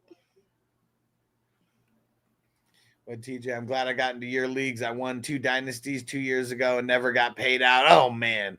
He said, so glad I finally walked away. I said, thank you for all you do. Hell yeah, bro. Because I know there's a lot of people who, you know, they'll hate on things that I'm doing before they actually know what I'm doing. You know, I can't tell you how many messages I get with, or like comments or whatever, you know, that are like, oh, man, just don't ever give money to anybody on the internet or like, you know, whatever. And they just don't know I'm just a little bit different than everybody else. Dude, I've gotten people messaging me personally saying stuff about Alex, and I tell them like, he's 100% legit. You trust him, and hopefully they listen. Maybe they're listening now, but if you don't, then that's your loss. Yep, and even TJ, like he hasn't even got to the point where we're paying out for any of these dynasty leagues yet because he just joined like this year's like dynasties, but he's played the squares since then, and he's won on the squares, and he's got paid out on the squares. So you know he knows it's a legit thing that's going on here, and yeah, man. I mean, I just want to create. There's everybody knows that what I'm doing makes me money, and that's all part of like everything I'm doing, for this business and building it up.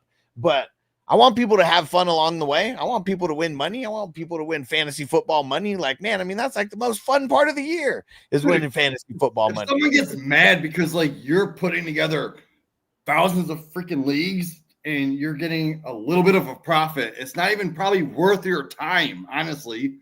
It's not even the time that you put into these leagues isn't even worth the money that you're getting out of it. So most of the time, shut the fuck up.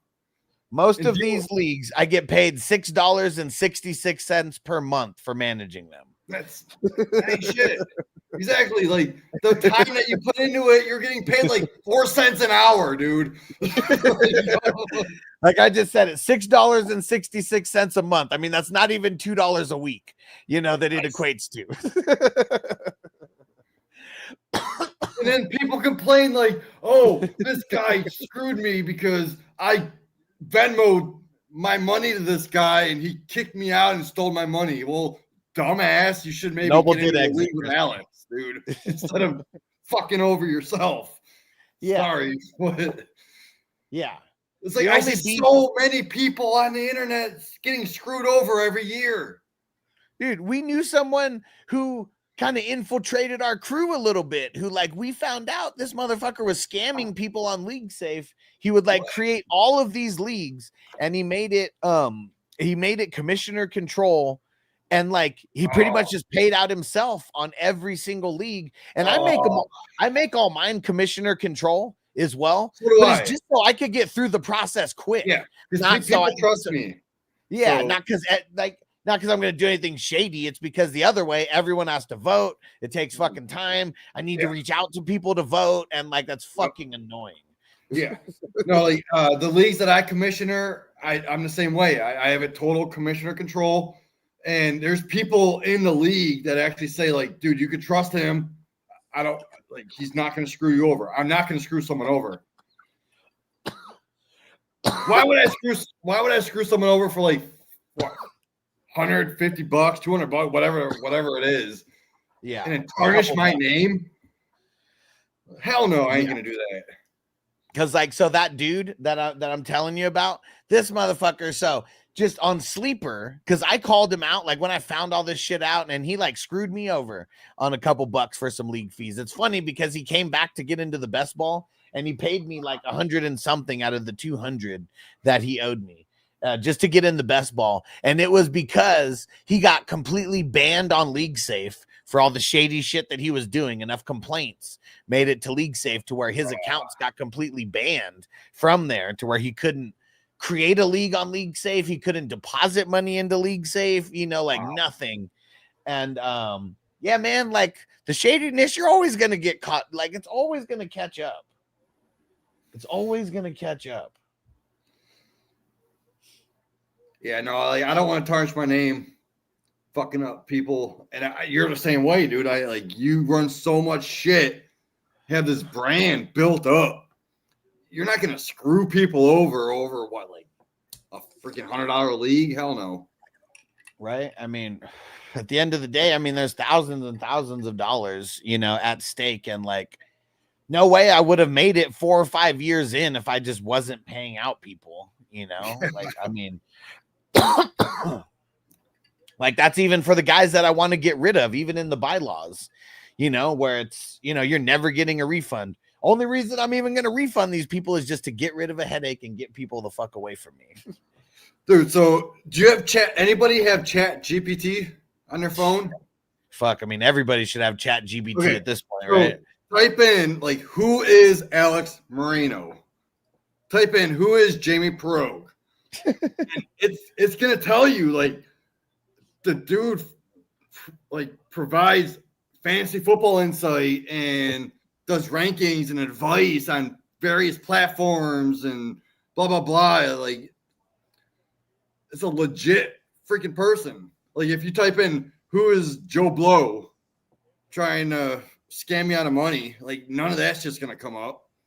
Dude, I mean, this is pretty insane. So right here, I come up as number 2 on ChatGPT, and it says an entrepreneur based in San Diego, California. He operates Fantasy Football Hustler, a business and community offering fantasy football advice. As a content creator, Marino focuses on providing insights and guidance related to fantasy football. Dude, yeah, you're pretty fucking insane. Go up on that. Now type in who is Jamie Perogue. It's probably going to say something similar, but not as in depth because I'm not as into it as you are. Like it might say something like, oh, I do shit on platforms for Going for Two and RPO, and I might do a Facebook group thing. I don't know. See, you know what's funny? There's only one of you. There's a lot of different Alex Marinos that were there. It says Jamie Perogue is a fantasy football analyst and content creator contributing to platforms such as Fantasy Six Pack and Going for Two.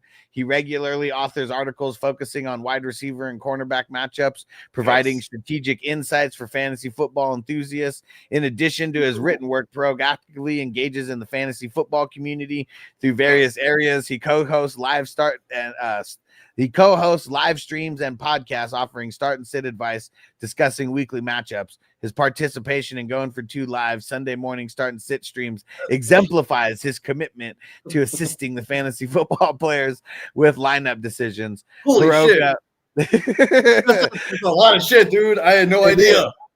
Perogue maintains a presence on social media platforms, including X, formerly Twitter, where he shares updates and interacts with followers. His involvement in the fantasy sports community underscores his dedication to providing valuable content and support to the fantasy football enthusiasts.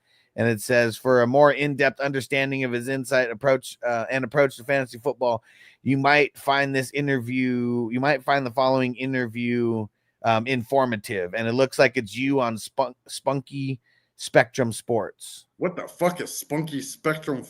I have no fucking clue what that is. That everything was legit until you said that last thing. No, you're on here. It's funny. It says 5 months ago. There's not a lot of views on the video, but it's you and Dylan.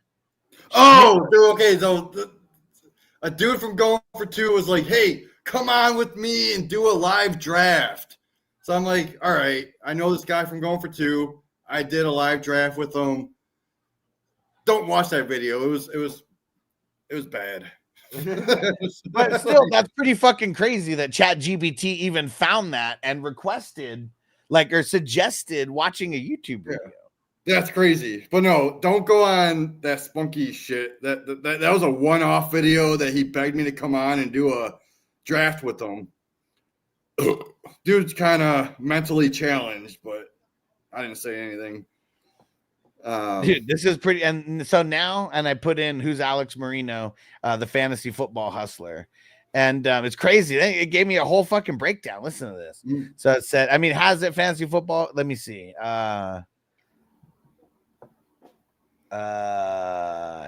He runs a business and community dedicating to helping fantasy football players improve their game and win championships. Yes, that's exactly what you do. Through his platform, Marino offers personalized advice, rankings, and strategies tailored to unique needs of fantasy football enthusiasts. And then it gave like 3 other things here. It says key details about Alex Marino, content creation. He produces a variety of fantasy football content, including podcasts, live streams, social media posts. His advice covers start and sit decisions, waiver wire pickups, and in-depth analysis of player performance. You need to add IDP into that because you do a lot of good IDP shit. Well, this is them searching the internet. Like this isn't even me putting anything, right? Like this is ChatGPT searching the web and finding shit about me. Like this is like insane, you know? And let's see, Fantasy Football Hustler brand. His brand focuses on creating a supportive and knowledgeable community for fantasy football players. He aims to help players dominate their leagues by providing actionable and insightful advice. Yep. I mean, that's better than I could have said it myself. Like that's 100% true. Everything they said was fucking true too. And they left a bunch of shit out that they could have added. Right? And here's another one. Community engagement. Alex interacts with his followers through platforms like YouTube, Instagram, TikTok, where he shares daily fantasy football tips and responds to questions from fans. Oh, I'm going to add Rumble in that too.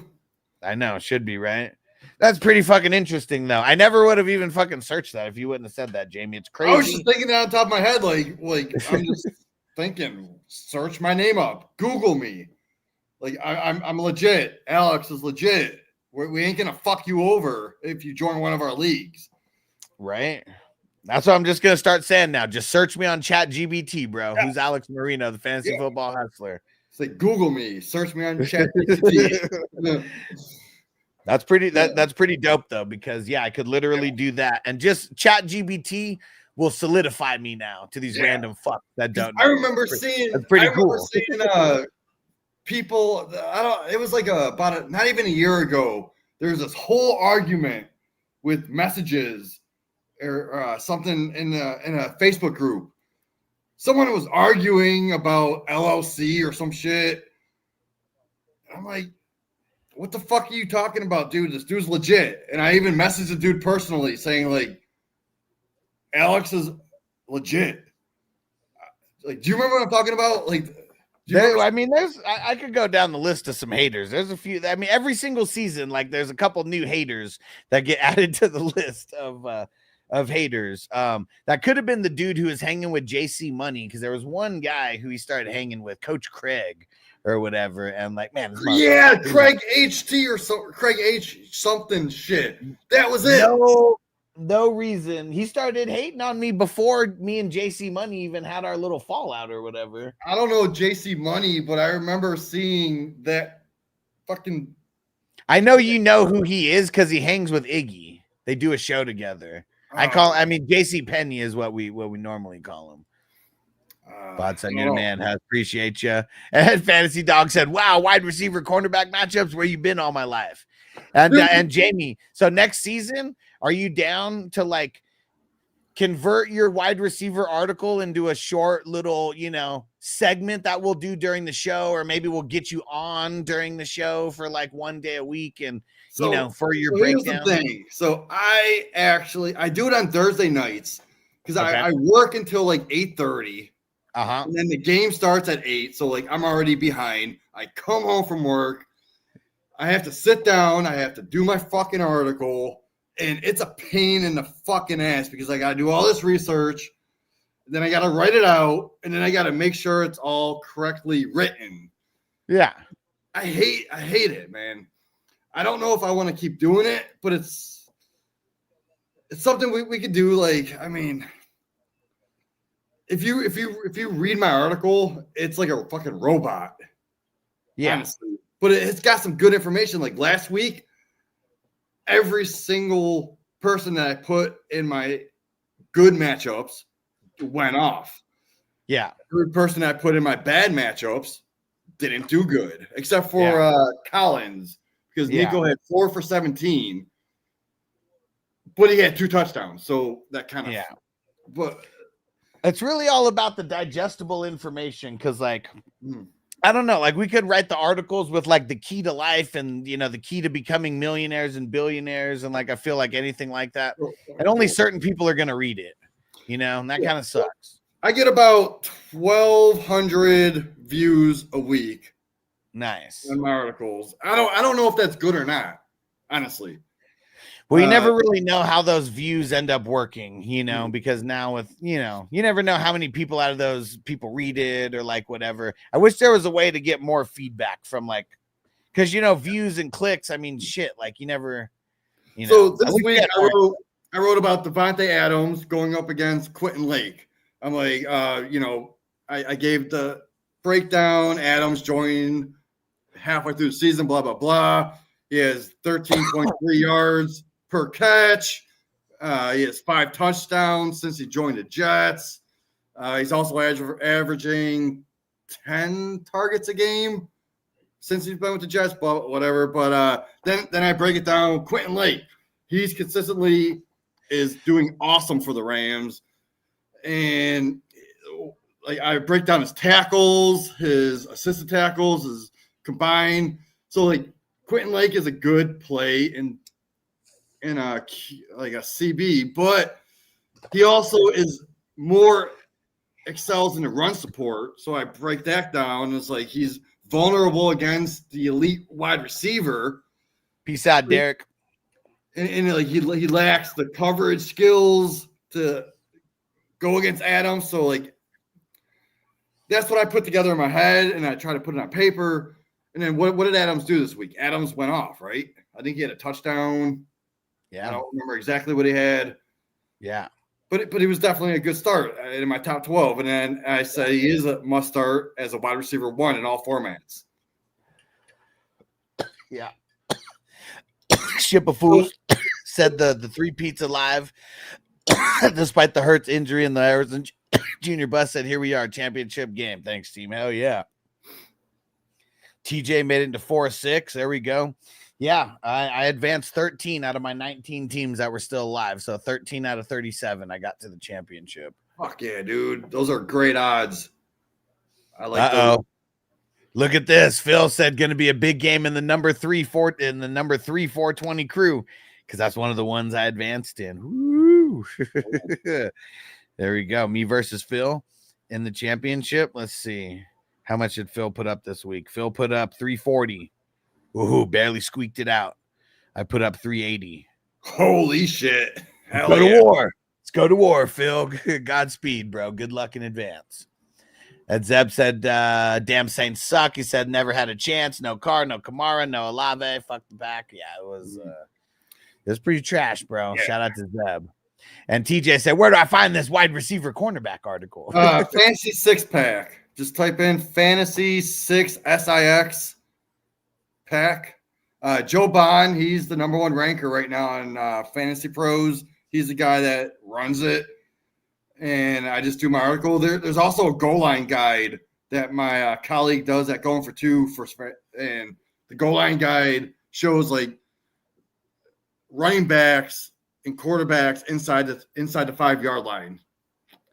But yeah, Fantasy 6-pack, man.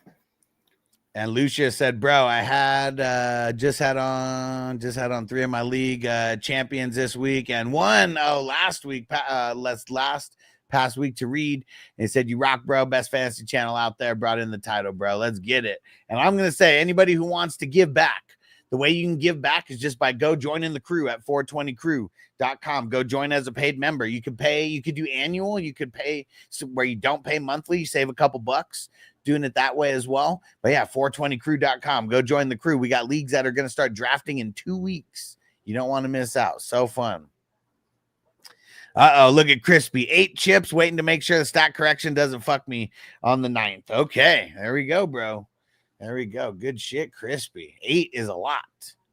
And Alex, what up? He said, winner, made it to the Super Bowl. Let's fucking go. Let's get it. No, Zeb's not in any. I don't think Zeb's in any of the leagues with us. Not yet. Oh, wait. Oh, in the wafers. Is that what you're talking about? The wafers. Purple People Eater? Yeah. Zeb is in the wafers. There you go. And Podson said, Huss, why don't you do more collabs? You would be awesome with other channels. Well, that's something I'm going to work on. I just have to be, see, there was like a time where I was trying to do too many collabs, and then I just collabed with like scummy people, like you find out later. And like, you know, that's what's kind of sucked. It's like, it's jaded me towards collabing. So I am going to be collabing more. Like shit, I'm actually flying out to fucking Connecticut to go be a guest on a podcast live.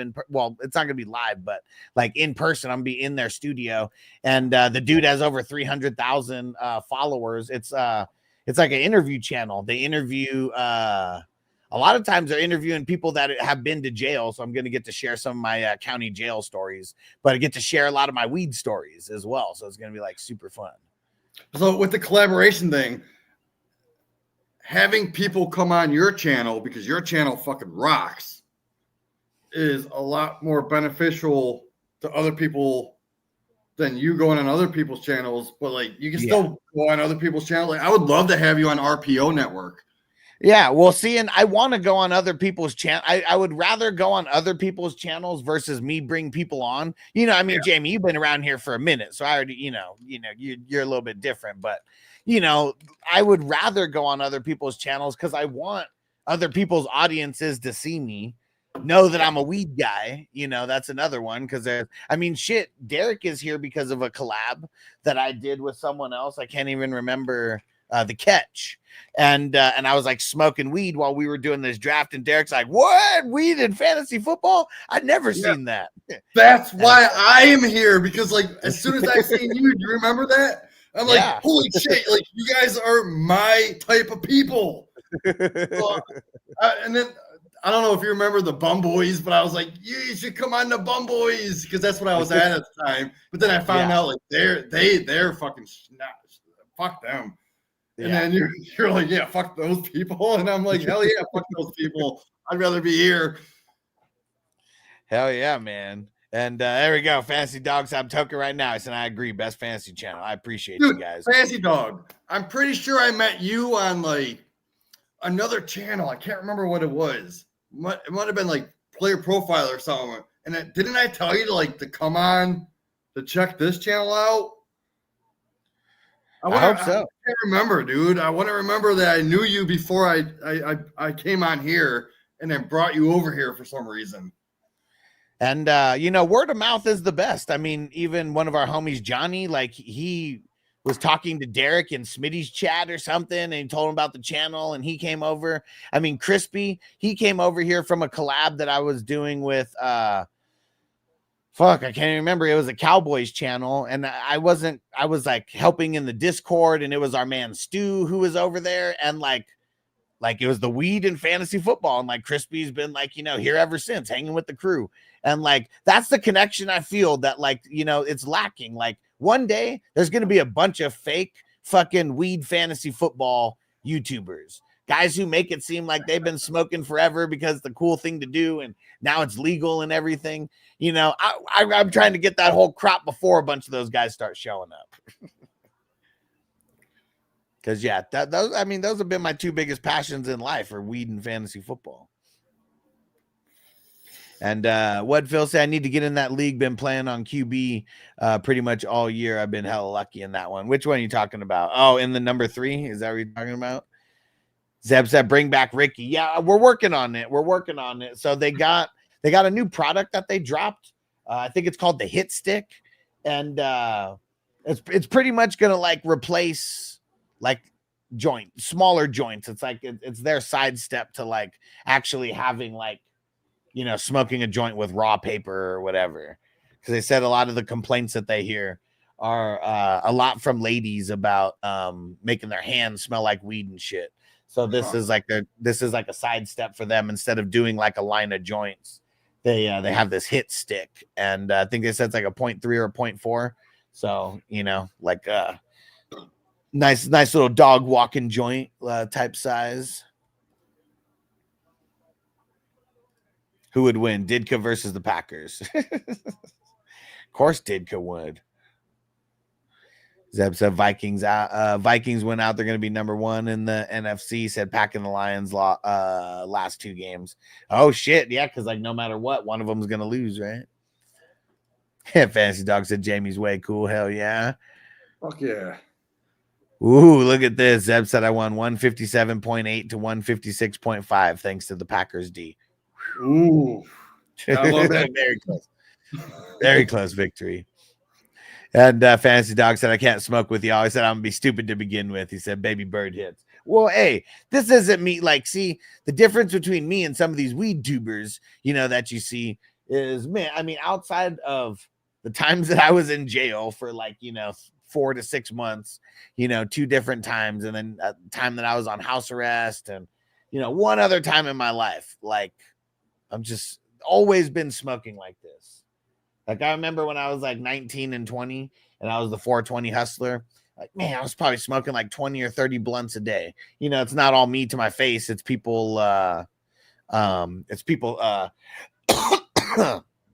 it's people passing them around, but still it's like just so much weed in the air. Billy said, I got my 15 points out of the Packers D. Let's go. He said the hustler blessings always provides. Said my guy, God bless. Appreciate you, bro. Merry Christmas to everybody. I'm going to be live streaming tomorrow. So I gotta take my car in for an alignment and I got to get it there like early, like 7:30, just so it could be worked on like pretty early over there. And then I'm just going to catch an Uber back and then do the live stream until they're done with the car. And then, waiver wire stuff like. And plus star sits because don't we have games on Christmas Day? Yeah, see, like that's what it is. Like, I mean, this week's like really tough. Like, with the Friday games, we got Wednesday games. There's Wednesday, Thursday, 3 Saturday games. It's like you have to set your shit. Like right now, it's like, yeah, you got to worry about your starts and sits before you worry about your waivers. Mm-hmm. Yeah, you really do. Because we got 4 games tomorrow. Not tomorrow, Wednesday. 4 games. 4 teams, 2 games, 4 teams on Wednesday. And I'm sure that there's people rocking, Ravens players, of course. I'm sure there's going to be some Steelers play. I mean, they said George Pickens was a full go. See, I thought Pickens was close to playing this week. So I'm assuming he is playing next week. So I already put him in my lineup on the Battle of the Brands. He's already in my lineup because I know he's going to play. And then there's going to be, at least a few Chiefs that are being played in these lineups. And then Texans, we're going to have some Nico and Joe Mixons. It's like you probably not going to be able to sit those guys. Like, the Ravens, they've been a bad matchup, though. That's what's going to be tough, but at least they're at home. Now with the Chiefs, though, since they locked up the number 1 seed already, right? I don't think they locked up the number 1 seed. No, they haven't. I don't think so. So wait, so I think they did. Well, no. So it's 2-game difference with 2 games to go, and the Bills have the tiebreaker over them. All right. So right, because the Bills beat the Chiefs earlier, right? Or am I wrong about that? Isn't that their 1 loss? Yeah, the Bills did beat the Chiefs, so you're right. So maybe they do need to win this game. See, I was thinking in my head that they don't need to win anymore to get the number 1 seed, so they aren't going to need to be sitting or starting anyone until like January 17th. Right, so they do need to win this game to officially clinch, and it's not going to be easy versus the Steelers. I'm sure it's going to be a dogfight. And I said hat tip to Stu. He said, we're going to the chip. How about them Cowboys? He said, Stu's looking down right now and proud, probably wondering what the fuck took so long. Stu, you done fucked up when you drafted this team, okay? You drafted Deshaun Watson with the 4th overall pick in the startup 1 month before everything started happening with Deshaun Watson. This team had a lot of bad luck, and it all started with that, picking Deshaun Watson 4th overall like 1 month before everything started happening. Oh, dude, are you? I guarantee you were listening to Stevie B, because Stevie B was all over Deshaun Watson as a top 5. Oh, I mean, I haven't even known Stevie B that long. I mean, we're talking 4 years ago. Oh, 4 years ago. All right, I was talking this. Yeah, this is before. This is when he was a top quarterback. Before all the shit started hitting the fan.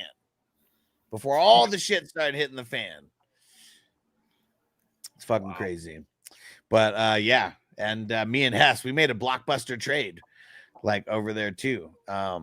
And it's a trade that paid dividends for him because Keenan Allen was one of those players in the mix, and in our leagues, he just went off for 45. There you go. And Fantasy Dog said Wednesday, CPAT, 60 combined yards and 2 TDs. Corduroy pimping, man. Corduroy pimping. That'd be just one fun to bet. Like it's always fun betting on Corduroy pimping, because when he's in the mix, he's usually hitting his numbers. Yeah, Hess said I had to add Keenan in. Hell yeah. There was one league. All the 3 games where I played my 2 nemesises, I won. And one of the ones I won 378 to 348, and I didn't think that it was going to be enough, and I left guys like J-Mo and Keenan Allen on the bench, and man, it's crazy. Like, you don't expect teams to be that stacked, and like, you know what's crazy is, even as stacked as my team is, and even as good as my team is, I have 2 losses on the year, and they're to the same person, and it's an undefeated team in the league.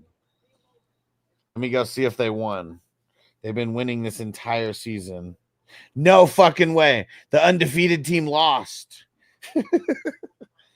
No fucking way. The undefeated team lost. Like First I said, round. I have one undefeated team, and I'm behind 20 points, but luckily it's one of those ones where it's a 2-week championship. Which I hate those, but I know. Yeah. Luckily for me, I still have a chance. Dude, I've never witnessed it. I've never been an undefeated team that's won a championship, and I've beaten an undefeated team. Like, there was one year where, like, it's that one that I said in 2012. I only had 2 losses that year, and it was to the undefeated team. And I beat the undefeated team in the championship. And, like, that's how good of a victory it was. Nice. And because undefeated teams don't happen too often. I got a team where I'm 13-1, and just one put up top number out of all 4 scoring teams. And I got Saquon in there. I got Mixon in there. You know, we got hitters. But it's hard. It's like this game was hard versus Crispy. Crispy put me to the test. I thought he was about to beat me. But Brian Thomas Jr., you know, salute. Do you ever do any leagues where, like, your loser bracket does a championship for the 101 in Dynasty? No. No? So no. I don't agree with that. I usually do max points for, like, potential points, and that's how you do your draft order. But I'm in this one league with this guy, and he's the commish. He has a bracket, a constellation bracket, to where the losers fight for the number 1 pick, and I'm the championship in that one. Yeah, I have a great fucking team, and if I get the 101 this year, holy shit. I mean, I know that, like, if I only had one dynasty league and that was it, you know, I might do something, you know, like that. But I feel like I try to stay consistent with everything that I'm doing. And so that's why I would never do it. I like the idea, but I guess it sucks. If your team just, like, sucks and you're decimated with injury, like, you're fucked either way. And, like, it sucks that if you're the one decimated with injury, that you have no shot at that 101. Like, in this league, if I have the 101, so, like, right now I have Justin Herbert, I got Drake May and Bo Nix, a couple other people like Justin Fields, Mac Jones. Who? Mac Jones. Like, receiver wise, I'm all right. I got T. Higgins, I got Metcalf, Devonta Smith, Xavier Worthy, Pickens, Bateman, a few other. But running back, I got Breece Hall, Rashad White, and that's pretty much it. That's what I've been running with. Breece Hall and Rashad White. Yeah. So Rashad White's been a stud though, man. Rashad White's been awesome. But going into next year, I don't think he's going to continue that. So if I have the 101 with me having Herbert, May, and Nix, and Fields and Mac Jones, whatever, but I might take Ashton Jeanty 101 just so I have Breece Hall and Jeanty because I'm set up to actually win with Devonta Smith and I have Kendra Miller and a few other backup guys, but it's just I just need that one piece. And if it's Jeanty, or I might go Tet McMillan. Who knows? Yeah. We'll see. So I'm looking at some of my teams like right now. I got an 8-6 team that made it to the championship. I got a 7-7 team that was the 6th place team going into the playoffs. That's going to the championship. I was at one point I was contemplating throwing in the towel because it sucks if you get a playoff team and then you lose and I hate that. It's like the worst feeling.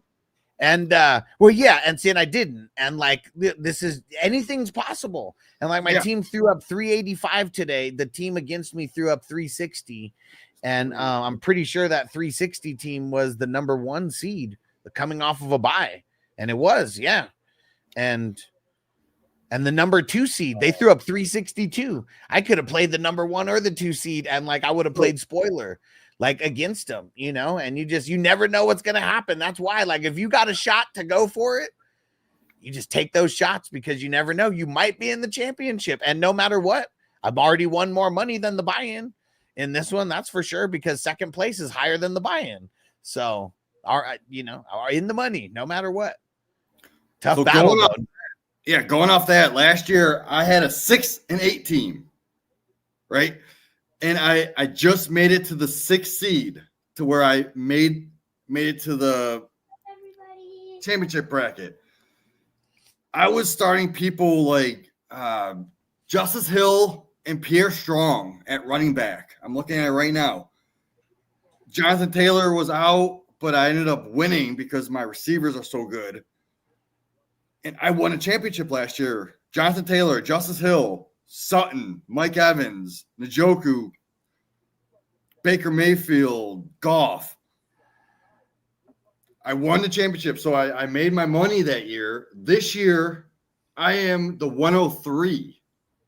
That's how bad I was this year. But still having Jared Goff, Baker Mayfield, I have a good team that I could get that 103 pick and win it again next year. So just because I was bad one year, made it lucky into the championship with Justice Hill, I'm going to get a fucking top pick this year, and I'm going to win it next year again. That's what it's fucking all about. Let me see, Hess. Let me check because I don't know off the top of my head. 420 and a championship ring, and then 175 for 2nd. That's for the the number 1. That's what I'm assuming you're talking about. And then and then the side pot is 50. Side pot's 50. And I totally forgot too. The most regular season points also wins 50. I totally forgot about that until looking at the bylaws. So I got to go back and look at the total points for the season. But you were probably in the mix on that as well. So when he says in 1, what does 1 mean? Is that like your first dynasty league? The number 1 420 crew league. So that's the first one of when I started everything as a brand. I have 2 other dynasties that I started before that, and those were pretty much my guinea pigs. They're still going to this day. One's a 10-teamer. Both were starting during COVID. And the second one was it's kind of like a listener league. It was like an IDP like listener league with this channel that I was like collabing with back in the day. And it's funny because like none of those guys do content anymore, but one of them's still like in the league. And can never win that one though. Can never fucking win that one. And those were like really just me learning the lay of the land and getting the exact type of rules that I wanted, you know. And yeah, that number 1 420 crew, like that was February 2021 when that won the inaugural draft. And my team's been competing like every year. This was the first team. This is the first year I didn't make the playoffs. And I made a somewhat rebuilding trade with Hess. I still kept a lot of my key pieces, but I sold a lot of my pieces as well to Hess. And Hess got a big haul. Nice. Gave up a big haul as well. It was one of those ones. It's, you know, it's a championship type of move. You got to give up a lot of draft picks, but it's only giving up draft picks, no players, you know? So fully rebuild for me.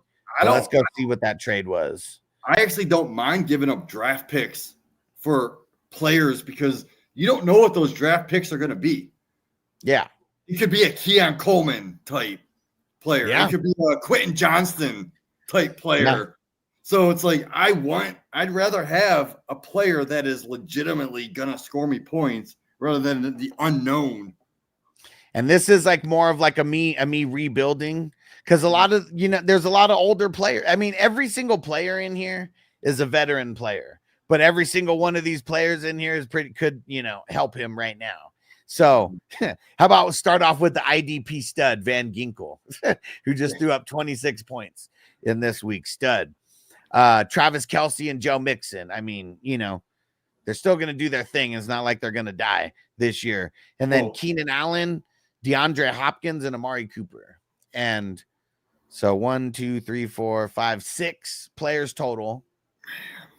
My team isn't even fully decimated after doing this. I gave up good players, but I think I still got Saquon over there. I got Rashad White and Bucky, I'm pretty sure. So like I didn't decimate my team with this. It, you know, didn't make my team better, but I've actually been drafting really good. So, you know, I got to bank on myself drafting good. So what he gave up 2025, first, second, third, and 6th, 2026, first and a second, and then a first in 2027. So 6 picks or 6 players for 1, 2, 3, 4, 5 for 3 firsts, 2 seconds, 5 out of the 7 picks total.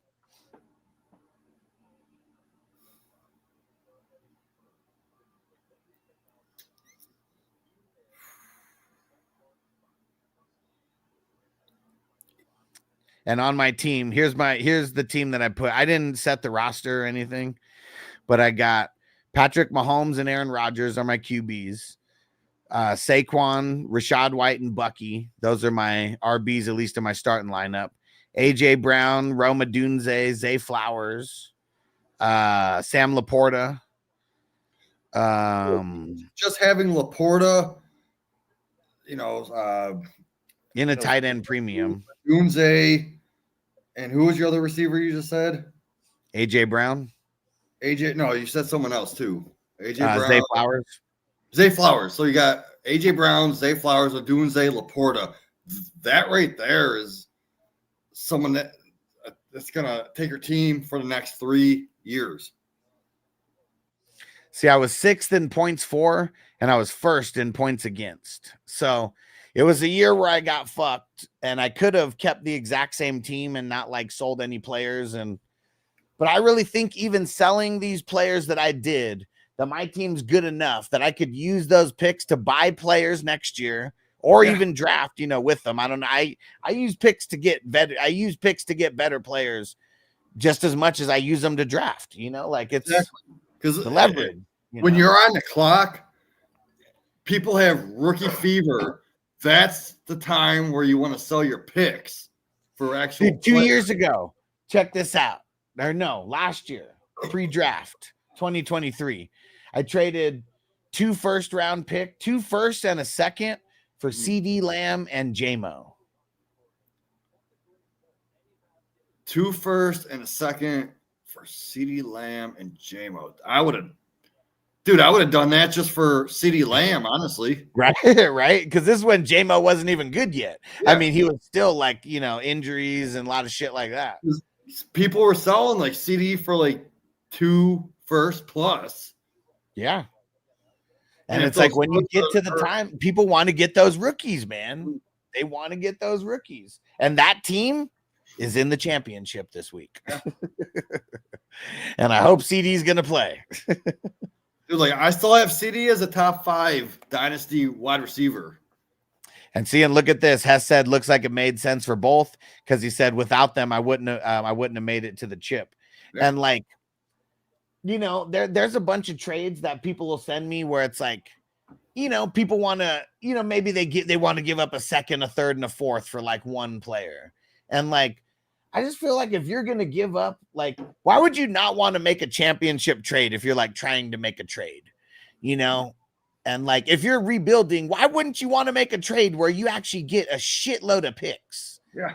Because it's totally mutually beneficial. One person wants to fucking win and is down to give up the picks. And it's like, that's how you buy a championship. You give up the future, just like in the NFL. Yeah. And if you can win a championship by forfeiting some of your future, it's worth it because the championships don't come fucking easy. Yeah, they don't. Because I just said it a couple weeks ago. I said you can't have it both ways. You can't try to actually win a championship, and then like when you make a trade and you're competing, you can't keep your first round pick and try to fucking win a champ and try to get like good pieces on your team. You need to give up your first. Yeah. Because who's going to give up a stud for a second round pick? Like, why would you? Like, and to a championship team, you're going to give me the 212 for a fucking viable starter? Like, no, that's not the way that this works. I did make a good trade, but I lost this week. But I ended up trading. It's a single quarterback. I'm only in one single quarterback dynasty league. Okay. I hate fucking single quarterback leagues. Yeah. Same. I bought Brian Robinson for 2 late seconds. So the 208 and the 211 for Brian Robinson. Yeah. I don't mind giving up that for Brian Robinson because like what the fuck are you gonna get in a single quarterback league at the 208? You know what's crazy is like last season, I'm pretty sure it was last season that I gave up the rights to Bijan. And it was like I gave up the 101 for Brian Robinson, Mac Jones, the 106, and like the 110. And I got CJ Stroud with that 106. Holy shit. Yeah, I remember CJ Stroud was my 103 in that draft. But if I got him at the 107 in a league, I was like, why are fucking people but in the same league, I sold him going into this year because people were looking at CJ Stroud as the 102, 103. For sure. So I was like, I'll fucking sell him for that. I know. I tried to sell him. I couldn't because no one wanted to pay what I wanted for him. But that's the thing too. Like sometimes, standing on your pricing, it works against you, but you got to find the right trade partner anyways, and like, if I can win a championship, I'll give up a first. I'll give up an extra first. Last year I traded A-Chain and 2 firsts for CMC. I won a championship. Ooh. Like I won the championship last year. Oh, you won. Yeah. That's a great trade. I won. It sucked this year. I made the playoffs and I was a one and done in the playoffs. I had a bad schedule. Did you give up? You gave up a late first? A 2025. No, 20 late first, probably. No, a 2024 first and a 2025 first. So essentially a late first in 2024 Yeah, and then I finished. I Might have was been the like first round top- exit. I'm going to be 7th or 8th. I'm going to be the 7th or the 8th pick, one of the two. But for that this won year. you a championship. So like Yeah, that pot that you won, that's going to give you 4 free years at right. least to rebuild or even win another championship. Yeah, So Yeah. like people don't understand that if you win a championship, you have enough money in that league to play for free for the next 5-6 years. Crispy said 7, playing the number 1 seed. It's funny. That's my brother. Yeah, Dab Demon 710. That's my brother in that league, Crispy. And he's been in the league since inauguration. This league started in 2018, and I won the first year that we played. It was the first auction draft we all ever did together, including myself. And I ended up winning because I drafted Mahomes and CMC. What year was it? 2018. 18, 19, 20. So you won that league with Mahomes, CMC, and Devontae Adams. Those were my you won in 2018. So like right now, you literally are only paying into the next year because you won. So you won. So you're not paying anything for the next 4, 5, 6 years, whatever the payout is. I mean, that was some years ago, and I got to win again because I haven't won since year 1. But yeah, Crispy is the 7-7, the 6th seed going up against the number 1 seed, and Crispy has a 1 point lead right now. But it's with IDP, there can be stat corrections that change a point or a point and a half. So yeah, we'll see what happens, Crispy. But Dude, Crispy's a beast, man.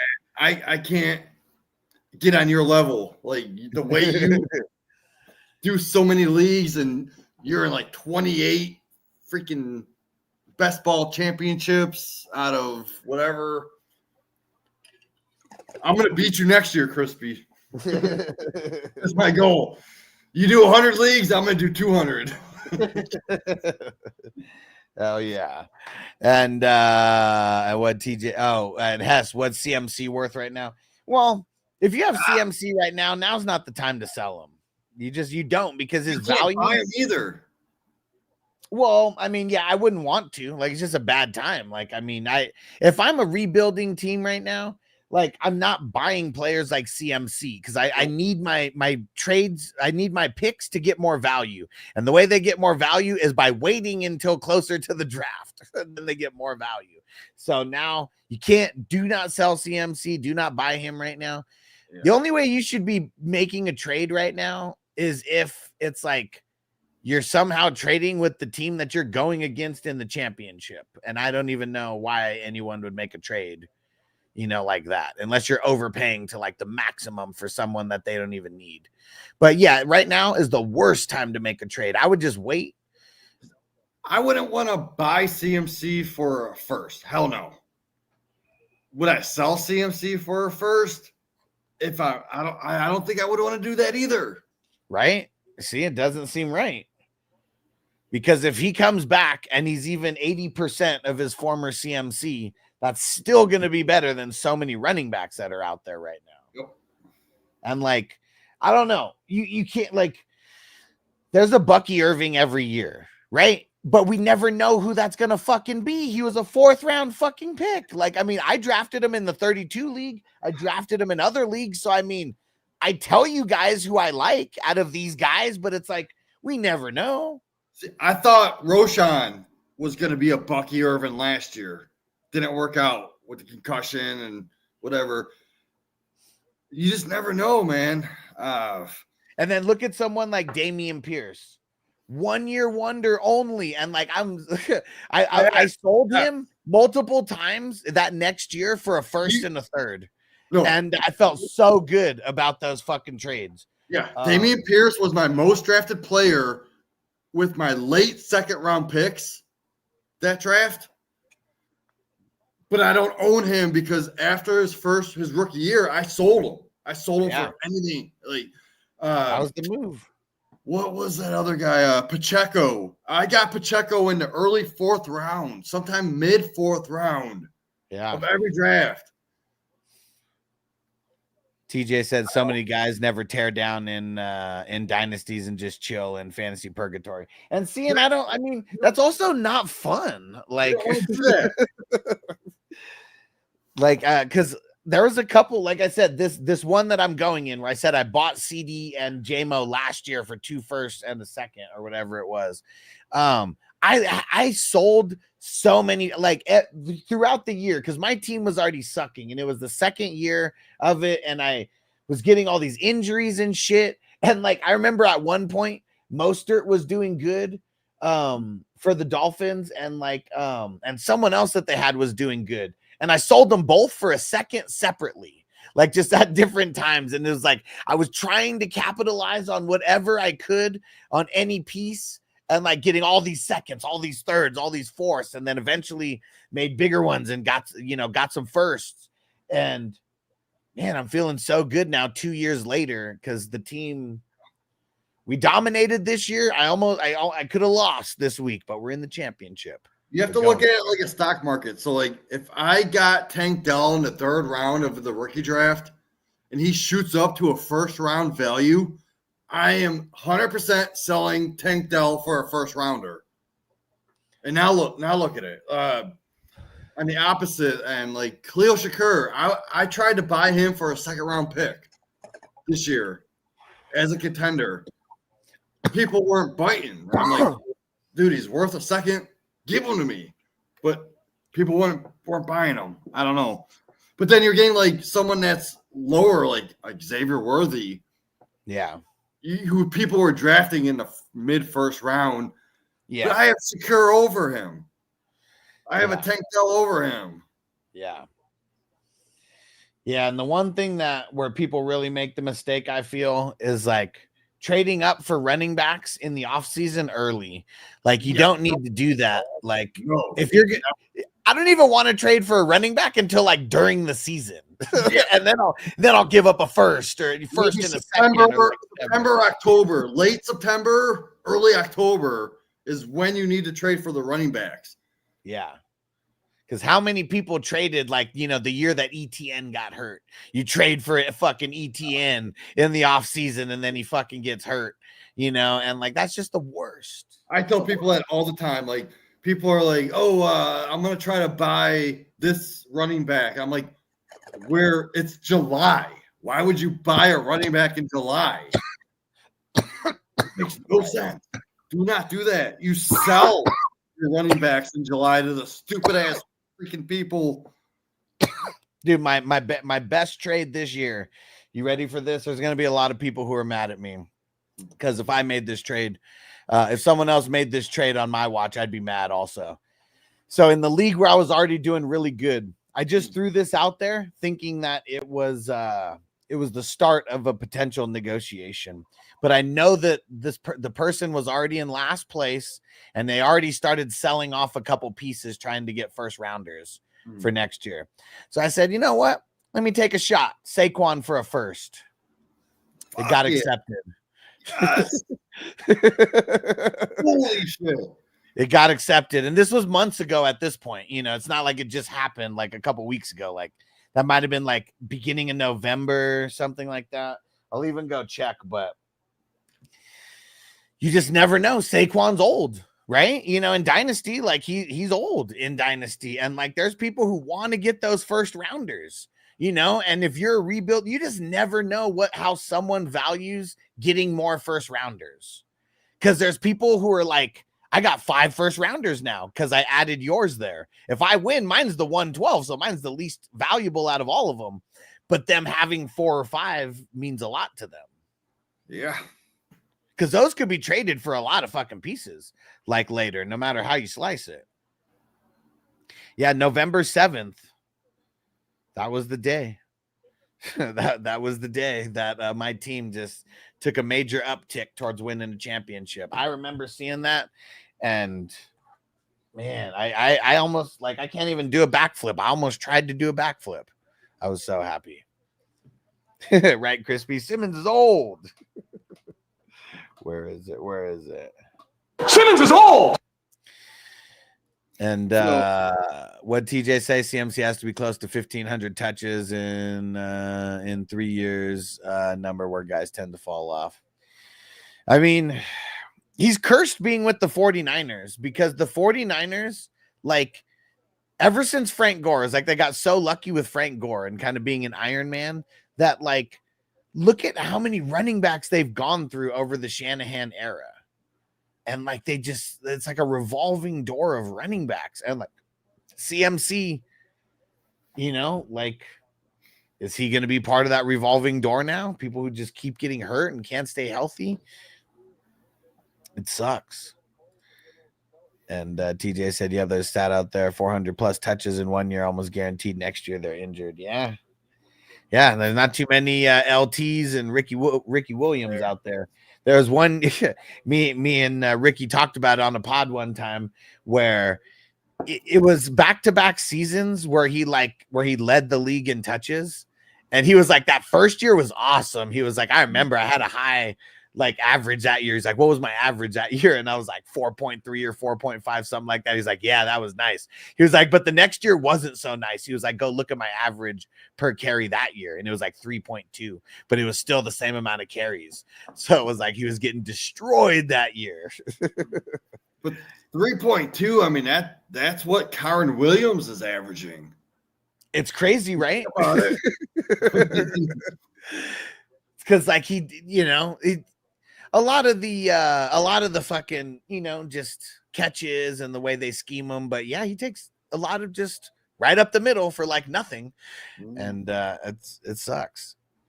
And Fantasy Dog said that 1 year traded the whole draft for Ricky. I mean, yeah, Ricky was so fucking hyped coming out of college, man. I mean, come on. He was worth it. Oh, look at this. Podson said just agreed to a 1,200 for first and a 1,000 for second split. There we go.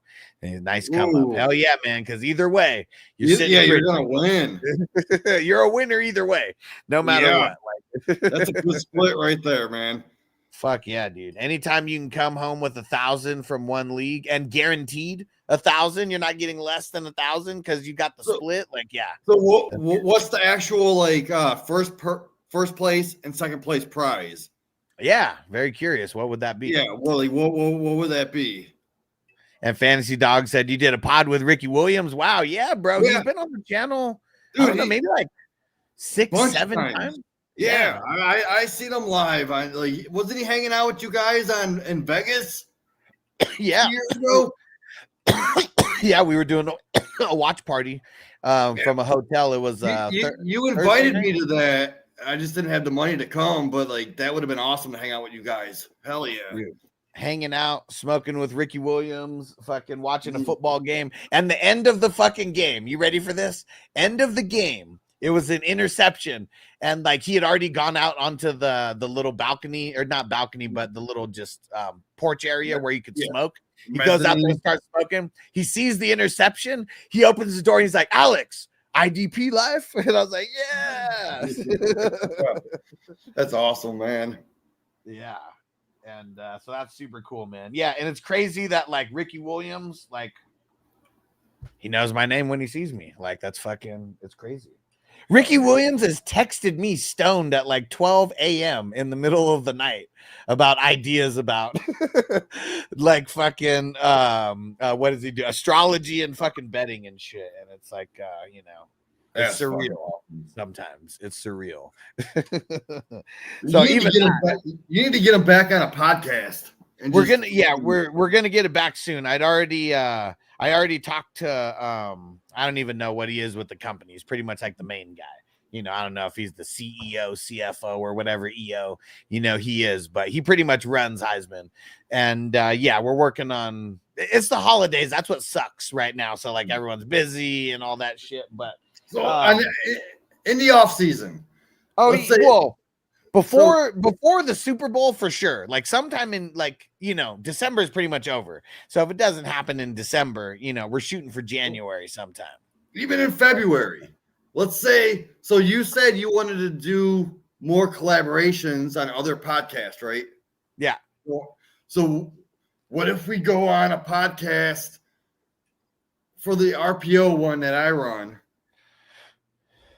we could multi-stream it on 420 and RPO together, like with something like I don't know how that shit works.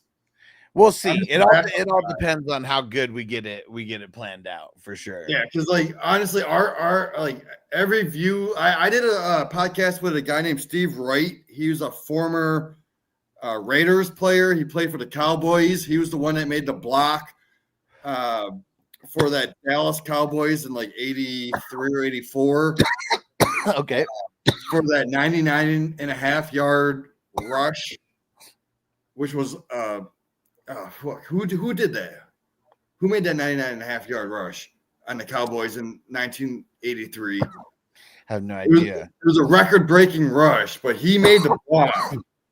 But the dude came on. We had 6,500 views just having this guy come on. He was on Survivor season 20 or something like that. Fancy Dog said Dorsett. Is that who it was? Yeah, Dorsett.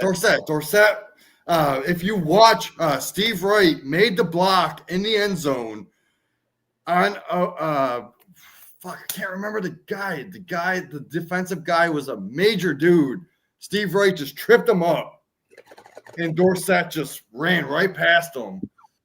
But Steve Wright, he went on to the Raiders. He blocked for Bo Jackson. He blocked for Marcus Allen. Marcus Allen. He created the fan that blew mist, the misting fan. He was the creator of that. Dude, that guy's a fucking G. Those things are fucking useful. Yes, and look at he this. was also. He said, remember when I told Ricky that I wanted to tackle him, and he told me that it was gonna hurt. Yeah, nobody wants to tackle Ricky. No, dude, he would run your ass over.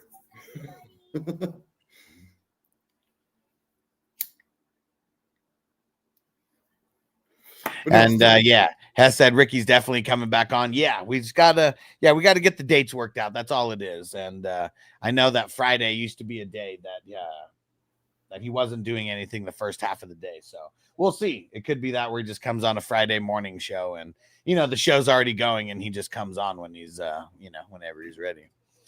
Here goes Pod Son. So payouts 1,500 is first. 700 is second, and the most points is 200. Commish allows the final two teams to discuss how the payouts he split. So then we agreed on the 12 and 10. Yeah, I would 100% do that. Yeah. Either way, yeah, very gritty. It's not like 700's not good, but.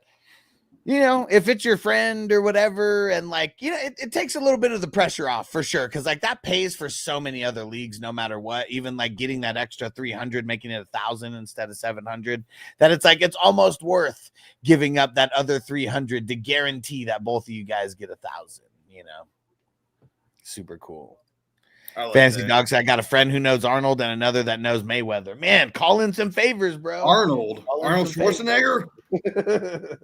Call in some favors. Both of those guys smoke weed. I mean, shit, I'm in Vegas. I'm sure that Floyd Mayweather has a place that I could go host a podcast and I'll bring weed. Tell him, dude. You're bringing up hardcore names, right? Those are big time. Those are big time. And Crispy said Hess got me that signed Heisman hat. He said, "You the man, Hess." Hell yeah, Crispy's got a signed Ricky Williams hat. And I remember just signed CK2K jersey. Yeah, fuck yeah. And I'm still trying to get a hold of everybody who won. There's a couple people who got back to me, but there's a couple people who didn't. So I'm give it till the first of the year, and if I don't hear back from some of these guys, playoff raffle, we'll re-raffle them. Oh, so you actually did the raffle already? Yeah, we did it last week. When the fuck did I miss this? How did I miss it? I'm on every stream. It was last week during the Sunday stream, it was during the games. So during those first set of games, it was 30 minutes here, an hour there, and then we were doing another raffle. Oh, this past Sunday. Yeah, week 15. Oh, I was doing Christmas shit. My bad. Fuck, I missed that. And Fantasy Dog said, "Oh shit, look at this." Fantasy Dog said first name basis. One's a pro bodybuilder, and the other's a boxing family. Man, super cool, bro. Hey, you know, call in a favor, bro. Like that would be like just so epic. Like either way, you know, and that's all I'm trying to do is epic shit. You know, like really, and like that either way, like that would be fucking awesome. And, even if you get no pressure, no pressure. Even if what? Like Coleman, the old bodybuilder that was like lightweight, baby. Like he's a big bodybuilder back in the day. Now he's in a wheelchair. He can't even walk. Damn. Yeah, that's rough, man.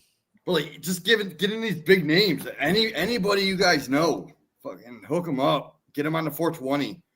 Be super fun, man. And a lot of these guys are into weed. So it's like, as long as they're like into weed at all, you know, especially weed's legal where these guys are at, you know, so as long as they're into weed at all, you know, I'm sure we'll get along and have a good time. Dude, I wonder if Dave Chappelle plays fantasy football. Man, I mean, so many people do. Like, that's why, I mean, we got to meet a bunch of celebrities so we can start one of these celebrity leagues, you know, like, these guys got money. They need someone to host. And, you know, especially if we turn it into content, like as well, you know, that just makes it like way more fun. And, you know, these guys are trying to do stuff to like build their brand, you know, and be a little bit more well-known. Like they don't even have to be coming on the show. It would be me. Like if there was something where they like did the draft together or something, they don't even really have to come on the show after that, because people know that it's legit them. And like, this is this person's team. This is this person's team. And it would just make it funny as hell. Dude, I wish I had contact with the Miz still, because the Miz, I went to high school with the dude. Damn it. Fucking, I crossed paths with him in the past. Like he banged my girlfriend's sister while I was downstairs watching a movie with my girlfriend. He was upstairs banging his sister. And this was before he even went on Real World. So hell yeah. Now he's charging like $1,000 just to be in a freaking league with the dude. It's like, come on, man. You need to come back down to your roots. And Hess said, he said, I got ways getting to Mayweather. He said, do we know if he likes fantasy football? I don't know if he likes fantasy football. We know he's into betting. But one thing that I'll say is, like, for any of these celebrities, if they're actually in leagues, you know, like $100 a month for these guys, drop in the bucket, because I'm sure it's like a crazy ass league that they're in. And, you know, I'll be that right-hand man that they need to dominate their league. That's it, for $100 a month. That's it.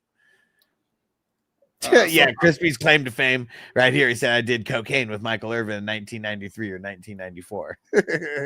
Hell yeah, man. And you know what's crazy, Crispy?